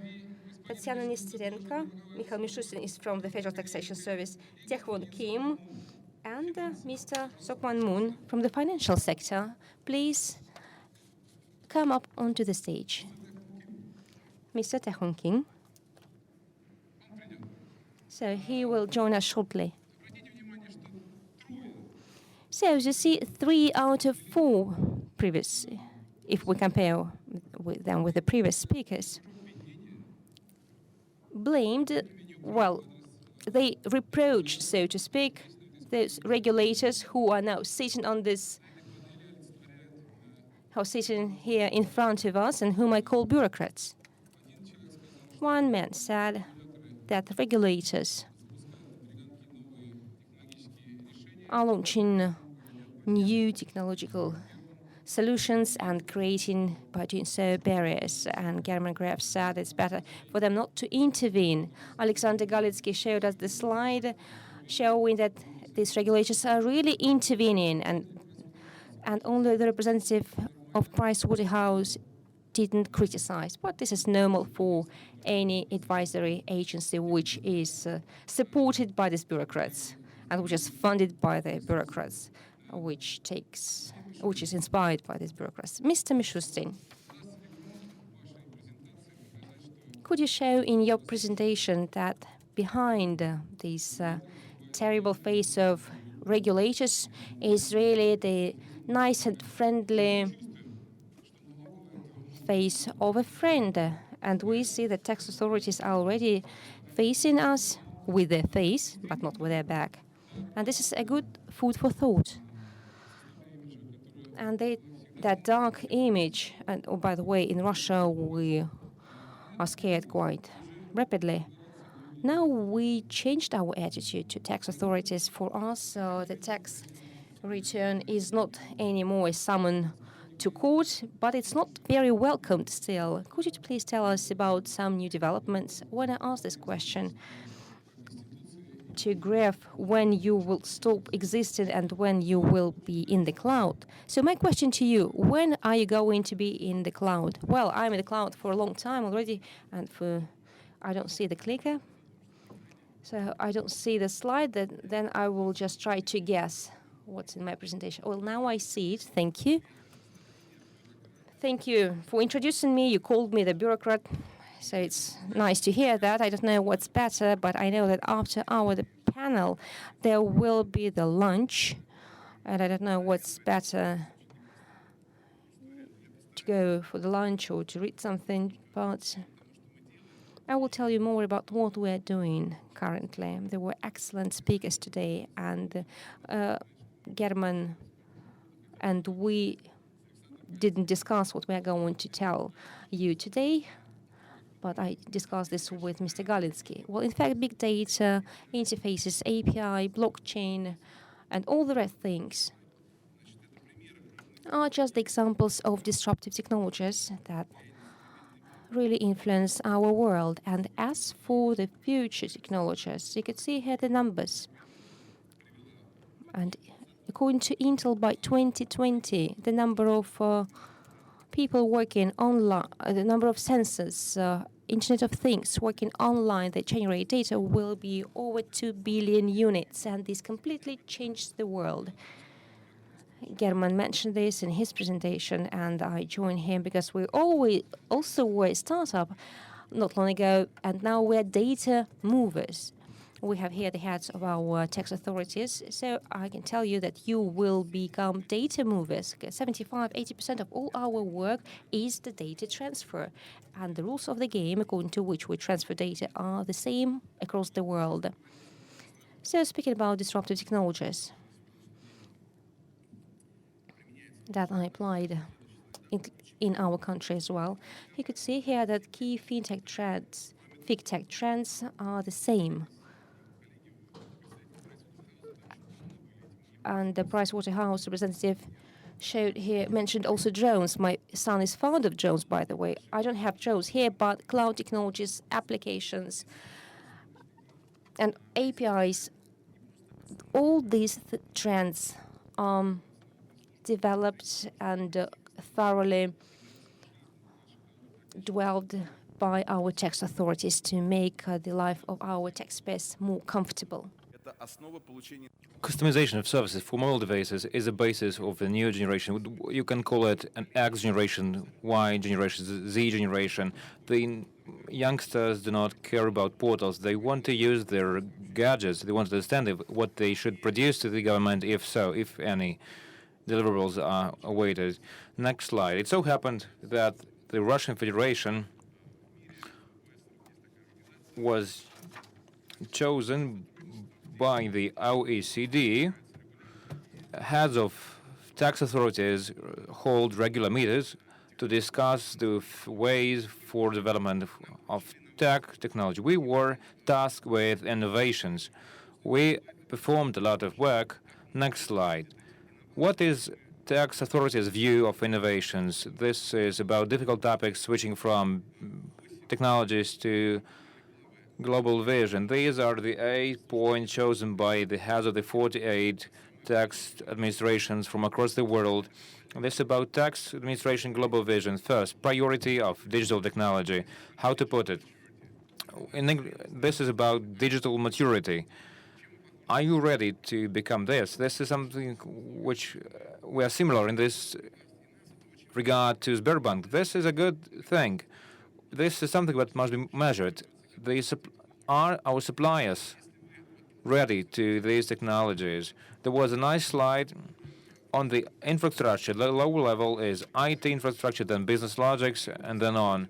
If you are building a huge building on a swamp, when you've completed the 20th floor, and you think of generating bitcoins on the 40th floor, this building is likely to collapse. You need to add some concrete to reinforce your building. If we did not understand the input data, we would not treat data, process data accurately. We cannot discuss big data. This is a big issue with our suppliers. Shortly put, the priority of digital technologies, the same applies to electronic government. Once the suppliers of information are not ready to work with electronic government, that's the end. You can not work anymore. Big database services, smart solutions, the so-called portals, tax automated services generate bills. Next slide. The big world of big data for the Russian tax service. In scale, we're similar to Sberbank in terms of data moving. Based on input data, we only have 15 million of invoices per year. We maybe are one of the tax agencies across the world that managed to centralize data infrastructure in a single point. We managed to do that. I mean, the finance ministry of Russia made a huge step forward. This is for the national taxpayers' file to be kept in a single point. That enables us to have a single individual account customized to any of Russian citizens. And then quickly new technology employed by the Federal Tax Service of Russia. Once we've built the business logics, the first point, we operate 4 electronic services. Why do we have them in place? The collection of input data and localization of all information of a taxpayer in a single point portal-based solutions are now possible. These electronic services are in use. We have 21 million individuals. They became customers of customized personal area on the website. We came up with a mobile payment system. In 5 minutes, you can pay your taxes. Believe me, and these solutions are not that frequent across the world. We're glad that they hear us. The same disruptive technologies we used enabled us to make a huge leap forward to bypass a lot of technologies. You know that. So it's only 25 years that new tax system exists. Then the automated VAT reimbursement system, cash register equipment. This is about regulating the retail trade. This is something that is going to happen in the near future. This will enable us to focus on financial flows, transactions, and commodity flows. We'll have them in the same place, thus making the goods flow very transparent. First, the tax service of Russia is fully aware of its responsibility as a data owner. We are responsible for tax administration based on serious and up-to-date technologies. As of today, we have very clear vision. We do our best. We want our colleagues, starting from taxpayers to service suppliers and users, clients, we want them to be digitally mature. I wish you the best of luck. I want everyone to be digitally mature, to be able to build a very good technology. For those who did not attend the first part, we made a 30-second video. If you did not mind, please play the video. Good solutions that stood the test of time, easy to use and efficient. But you need to go ahead of time to make them better. You need future technologies. The finance ministry data centers now process hundreds of thousands of tax returns, invoices. This is real big data. Analyzing this data helps the government to take the best solutions to develop tax policy. Individuals and business can build transparent relations with financial authorities, and the Federal Tax Service develops understandable, easy-to-use services. Tax is now promising prospective technology that should be put in operation today. Thank you, Mikhail. That was impressive, I should say. If I get it right, if I'm not mistaken, when we speak about Korea, South Korea, we speak about an important disruptive approach to technology. This is an model for all countries across the world. Why? What for? It is also about China. Recently, the finance ministry went to China to have a look at the electronic budgeting system, South Korea. They were so impressed that they came back and developed an electronic budgeting project for Russia based, not fully copying, not fully take an example of what they saw in South Korea. And this solution is about to be finalized. That's why I would like to address the colleague of ours representing the South Korean finance ministry. How efficient you are, how long are you going to go in terms of electronic technology development? The floor is yours, sir. You can use the clicker.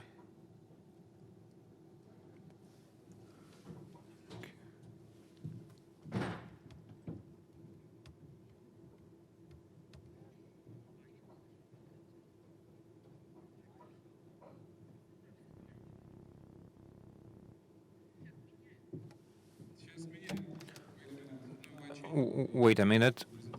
I insist on what I said previously. It's you. You just read his presentation, and he reads yours presentation. No. Give us a second. I will switch back to Mr. Kim.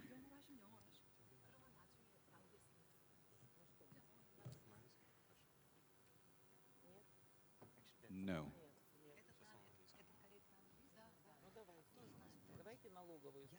Okay. We rewind. Перематываем. Я приглашаю переводчика для господина Кима. Please meet the interpreter for Mr. Kim. Mr. Kim represents the National Tax Service of the Republic of Korea. This same applies to the National Tax Service. They use a lot of unknown technologies. The floor is yours, sir.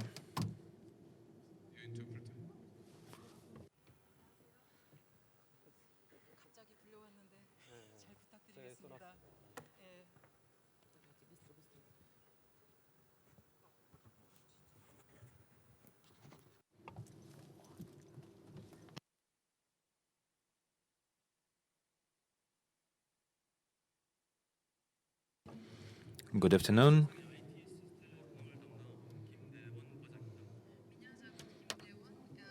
My name is Kim Tae-won.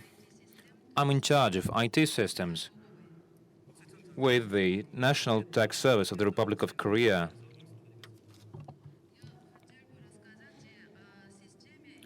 I would like to cover our electronic system put in operation by our organization and a project to update the whole IT system. To begin with, I will say a few words. I will provide the general overview of our system.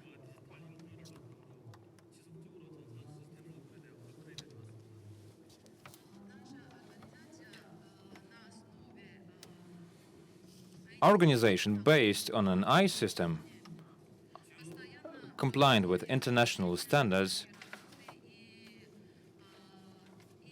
we continuously try to provide for advanced technologies and achieve impressive results. The first point to make is this. Let's look back at history.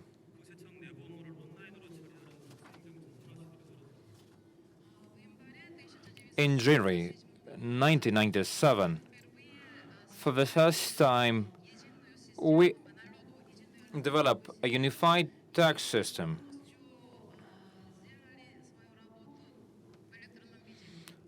And converted our processes, now thus switching to electronic processing.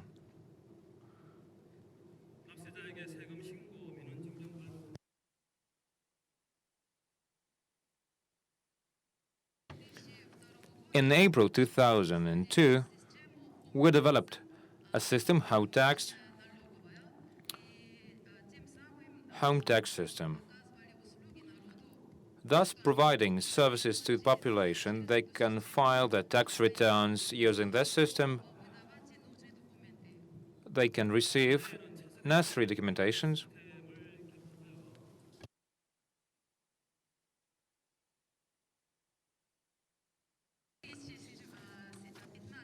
In July 2015, we launched an updated system, NTIS, thus streamlining our operations.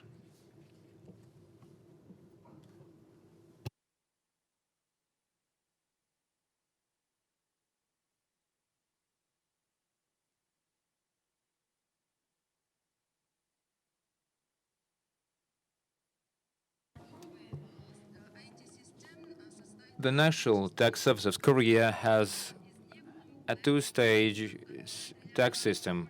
One of the two is the home tax system used for the population, and the other for workers.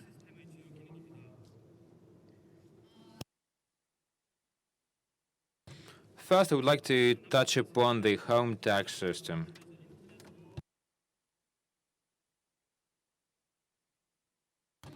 As already mentioned, home tax system is a home tax system.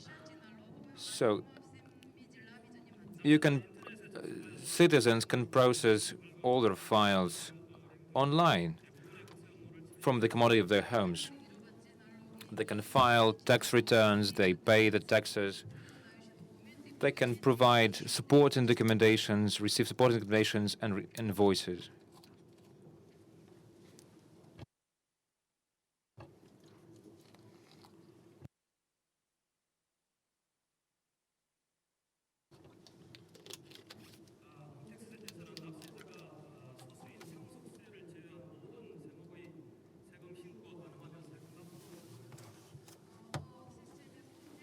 The home tax system is used by citizens.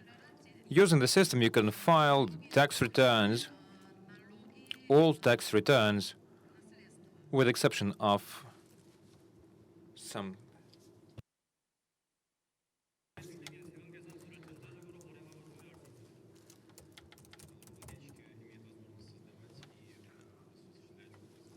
Taxpayers can check for tax documentation in the home tax system.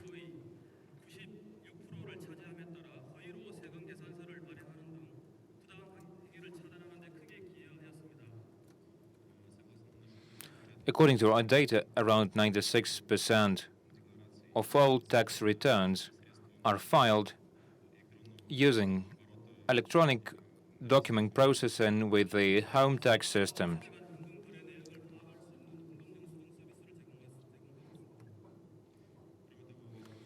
Moreover, the system allows to perform queries on historic data covering previous transactions,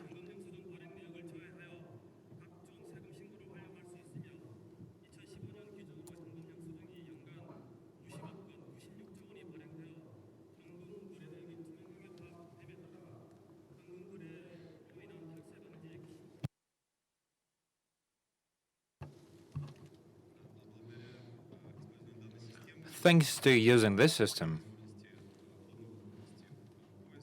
An easy search function covering previous payments. As of 2015, the overall amount of payments is around 96 million Korean wons. This system is transparent. That allows the taxpayers and regulators to exercise control over transactions.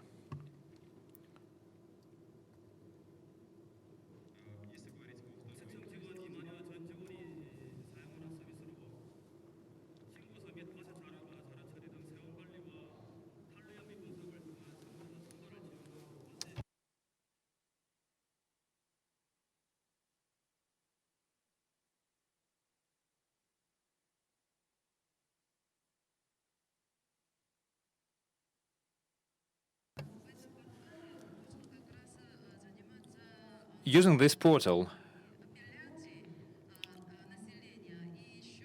can find appeals,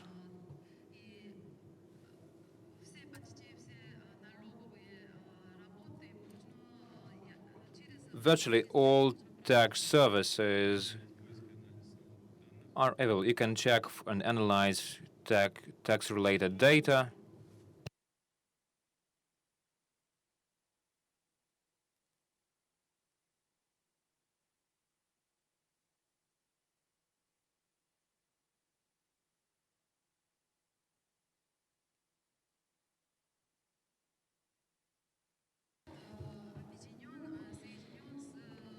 This portal is connected to 390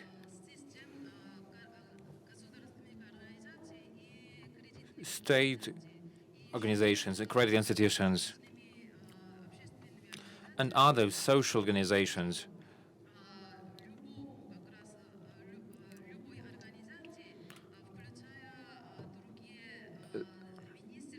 Any other organization, including other ministries, state bodies, agencies,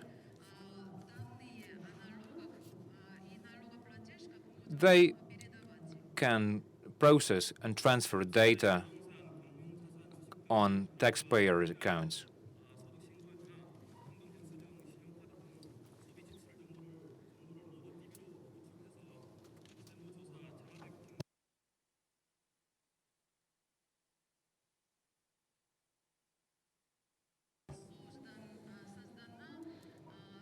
That's why our organization has already developed a database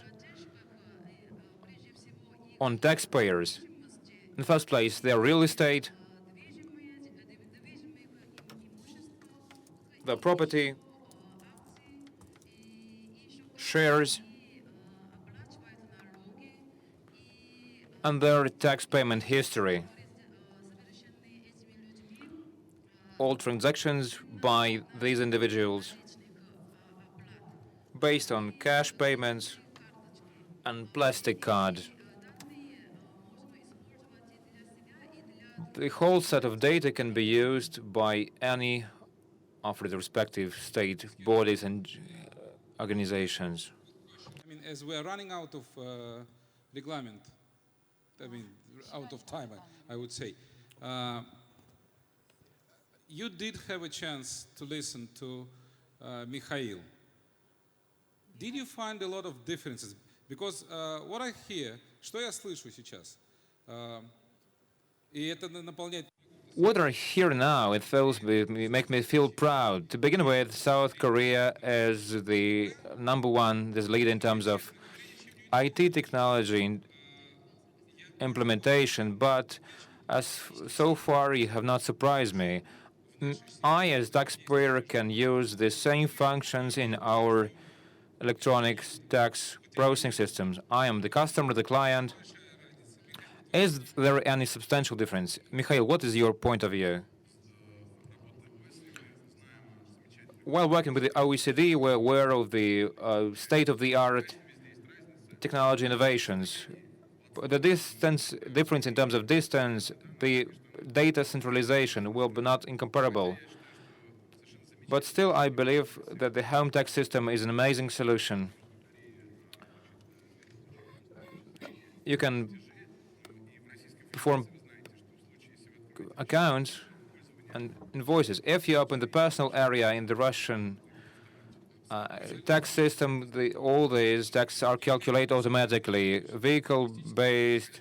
So there are some linguistic differences, but overall, I would say the difference between tax system does not mean that the tax solutions are different. They are unified. I should not rule out that in the near future, this will become an out-of-the-box solution to be used worldwide. Unfortunately, we're a bit out of the time limit. I'm so privileged to give the floor to the next speaker, Tatiana Nesterenko. I announced the visit of the finance ministry to South Korea.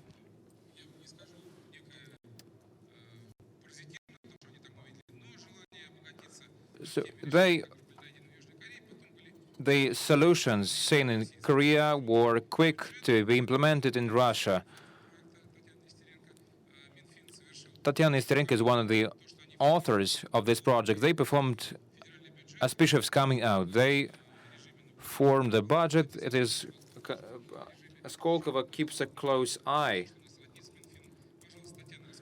This is something we have in common with the Ministry of Finance. This also applies to the audit chamber. Please tell us about the prospects of going into the cloud. Thank you very much. Thank you so much. First of all, I would like to thank the organizers and the participants. Well, I apologize for being so late, and the reason why we're so late because we have never discussed such issues as innovation and how information technologies can change our state financing.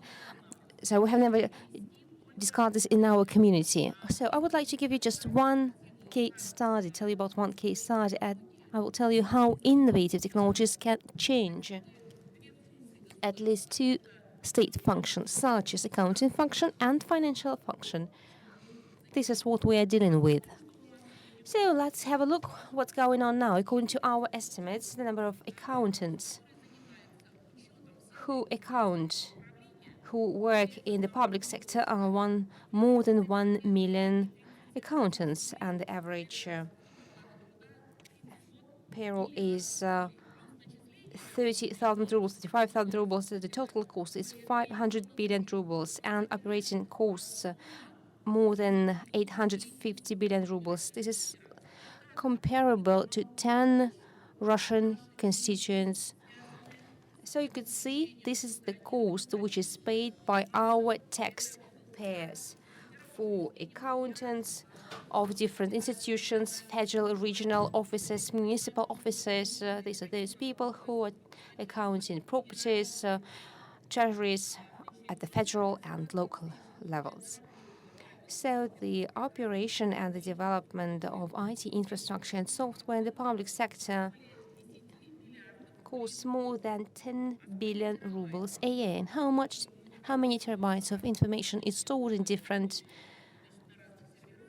servers? This is the subject of a separate study. What shall be done? Nothing, nearly nothing. These data are poorly structured. So sometimes it's difficult to compare, or next to impossible to compare this data. And each institution has its own information resource. They duplicate the work of one another. Can we say that our budget is more transparent when we have more than 1,000 printed pages? And I assure you that now our budget is not transparent. Why this happens? Let's have a look at any corporations. Is it possible in the corporation that every department of this corporation, every unit of the corporation has its own legal services, its accountant department, HR department, or procurement department? Of course not, because the corporation has centralized functions, because this is the simplest way to ensure the efficiency of the business. But the Russian Federation is always also the corporation, but we don't have such indicators as the efficiency. That's why we need to make other decisions, administrative decisions, technological decisions. We need to organize our work and information support. What do we need? We need a single or unified state financial cloud. We have already created centralized data processing systems.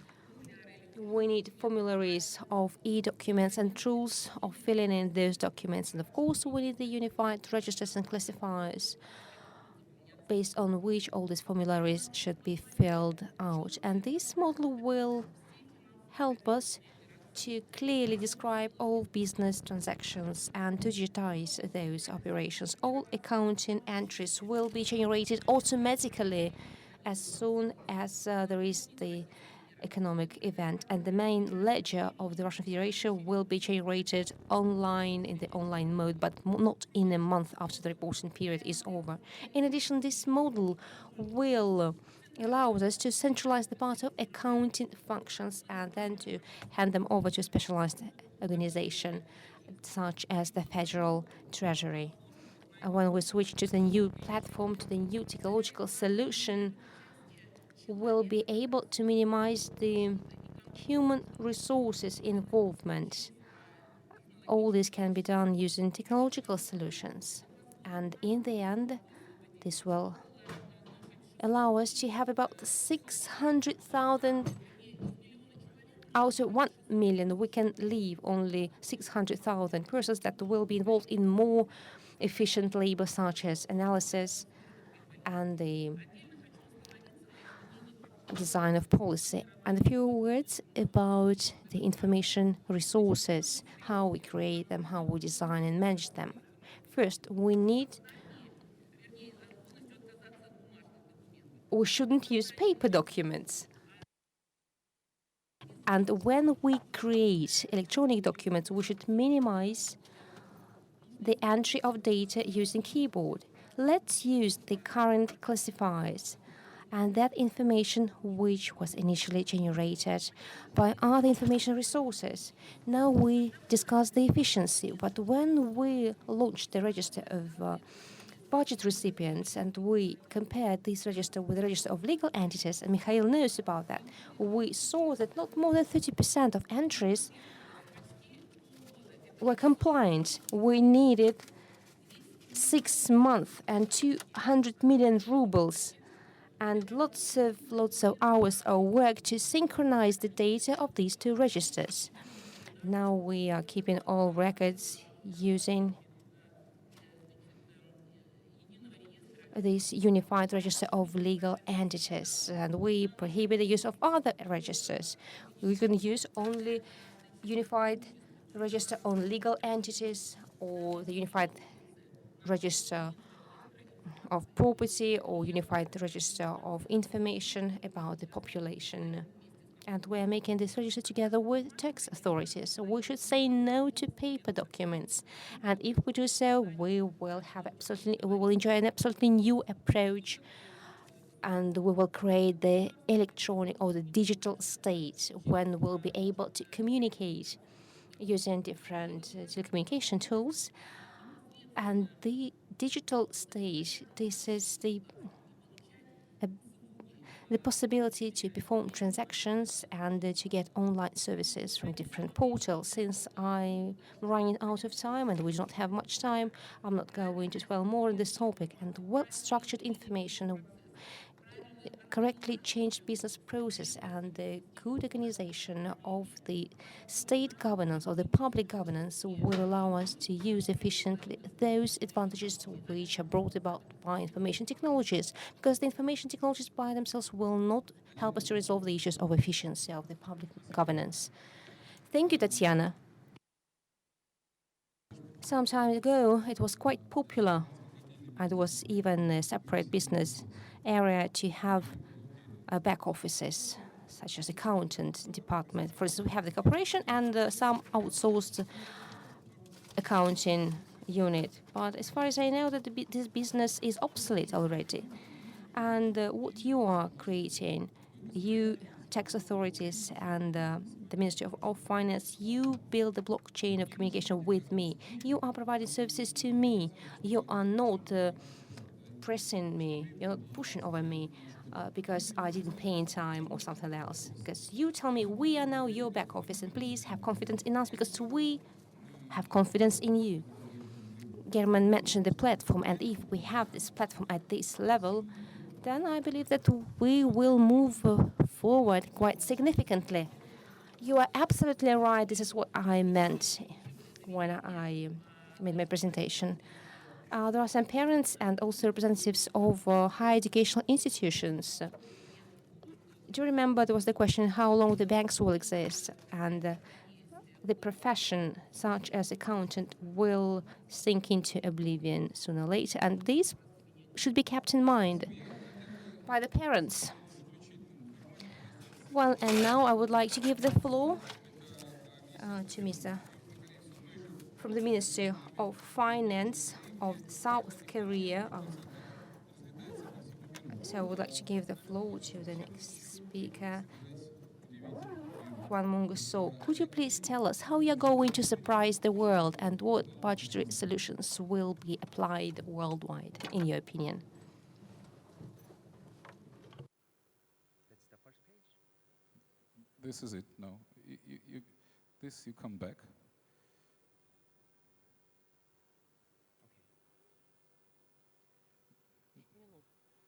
5 minutes. 5 minutes. Okay. Thank you. Hello, my name is Kwang Min-so. I'm the Deputy Director of the Governmental Financial Accounting Division at the Ministry of Strategy and Finance of Korea. I'm in charge of central government accounting system and statistics. I prepared for 20 pages presentation, but I heard I'm given just 5 minutes. So I'll try to make it into a quicker version by skipping several pages. As you may know, the Korean government successfully adopted the accrual-based accounting system in the public sector with the help of IT system development called Deep Brain. In this regard, I am very delighted to take this opportunity to share the experience of the Korean government.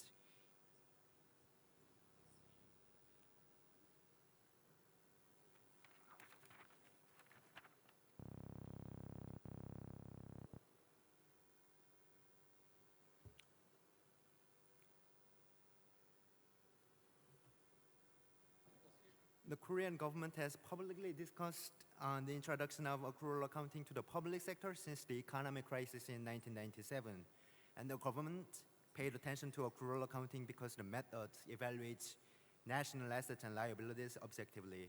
However, it was judged to be very difficult without the help of IT development.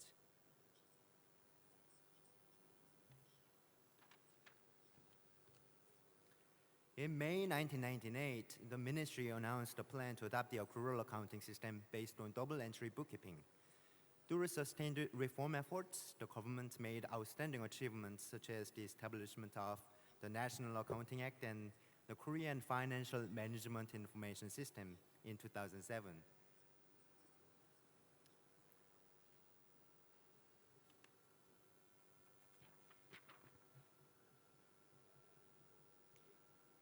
And this is a brief timeline of D-Brain's development history.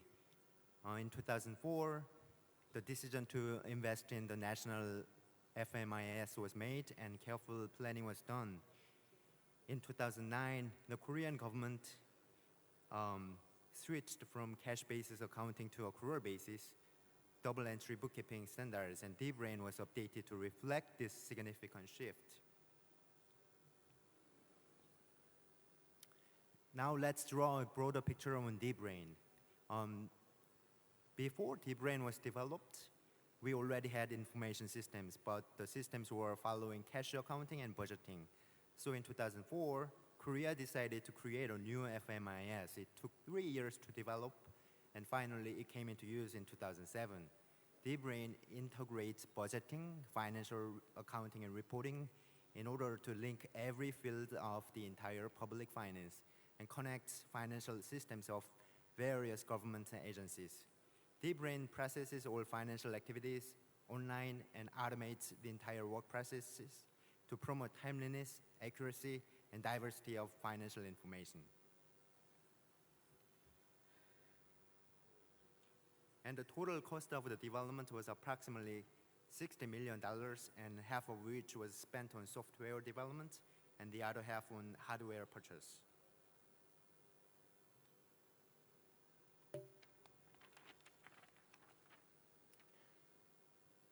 Currently, D-Brain is connected with 64 individual systems used by 45 public sector entities, and these can be divided into 7 categories, as in the slide. Like in the slide, such extensive linkage and integration allows my ministry to gather a comprehensive picture of national finances and fiscal health.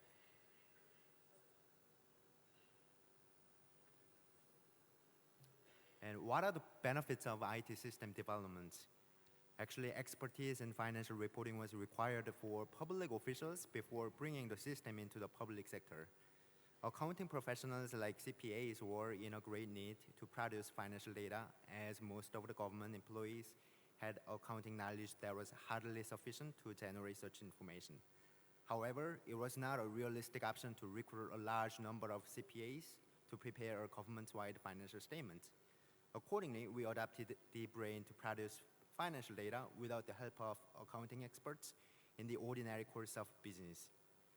By doing so, the government was able to successfully introduce accrual-based accounting in the public sector and smooth out any bottlenecks along the way by inviting only a small number of experts to review its financial outputs.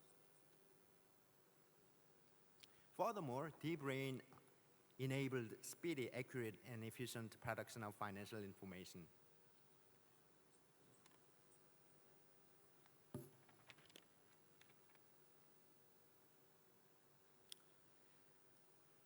And what are the benefits of accrual accounting implementation with the introduction of IT development? Above all financial outputs are released to stakeholders like citizens and politicians, the government and academia, and discussed for data analysis and review in an occasion like a public seminar. As the table indicates, we were able to record the pension provisions as liabilities on the statement in 2013. Since then, this issue became the public agenda and resulted in the public officials' pension reform in 2015. The decreasing effect of pension liabilities for 2015 turned out to be 52.5 trillion won, which is approximately 5% of total national debt, which is huge.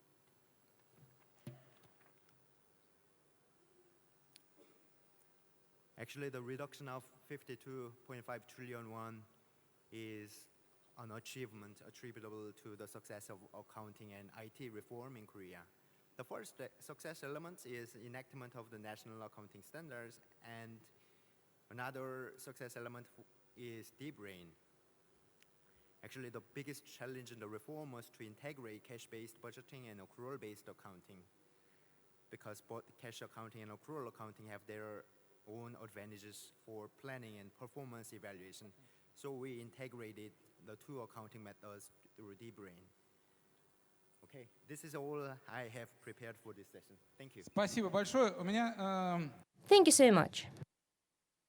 I have a message to everyone. Undoubtedly, South Korean experience is something extraordinary. This is cool and trendy, but in this case, you will have to learn the Korean language for a long time, because there are some difficulties of the linguistic difficulties. Mikhail, how are you going to surprise us in the next future? Maybe you disagree with something? Well, I surprised everyone just saying that everyone is not capable now of leaving us and go for the break. And now we have a short video. Please have a look at the screen. Russia occupies the 27th place according to UN rating in terms of digital governance between Uruguay and Kazakhstan. How to become higher in this rating? It's possible, but in this case, you need to change new technologies and to reconsider these technologies. Let's have a look at the leader of this rating, South Korea. The authorities developed and launched the project on personalized data. So you can see these specific services for specific groups of citizens, pensioners or working mothers. Our state is also aggregated the huge arrays of data in all areas of life, but it hasn't decided yet how to distribute this data and how to use it efficiently. We can improve this data due to high-quality studies. We know more and more about us, about our behavior. We understand more about people, about human beings, where we buy goods, which sites we visit. And the first steps on work with huge arrays of data have been already made. The government of Moscow published online the data about training facilities, educational facilities, and leisure sport grounds. This is used by the developers and designers to create useful apps for the citizens. And another option for Russia to become leader is to use blockchain or disruptive technologies. This is a decentralized database of deciphered data, and its key feature is impossibility to change or delete data. That's why we don't need a centralized mediator, administrator of the database, and all this information can be shared. It can be transparent and trustworthy. The practice of state regulation is not necessary in this case, and blockchain can be useful in many areas, in payment, insurance, taxes, passport issuance, registration of land, property, healthcare services, and contracting. Starting from 2016, the UK has been testing blockchain for providing social assistance to the population. As for Russia, Central Bank in September 2016 set up the working group on the development of financial technologies using distributed ledgers. The use of disruptive technologies is the key trend of our time. And now, large internet companies, Western internet companies, collect the personal data of Russian citizens and earn money on that. And we should prevent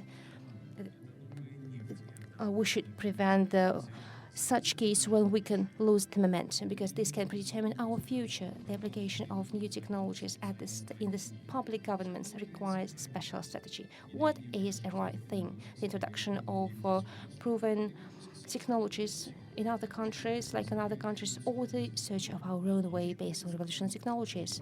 And we need to determine that. I would like to thank all of you. Maybe we didn't get all the answers to all of your questions, but we managed to hear at least some of the answers on this stage in the absolutely new format of work. Thank you so much.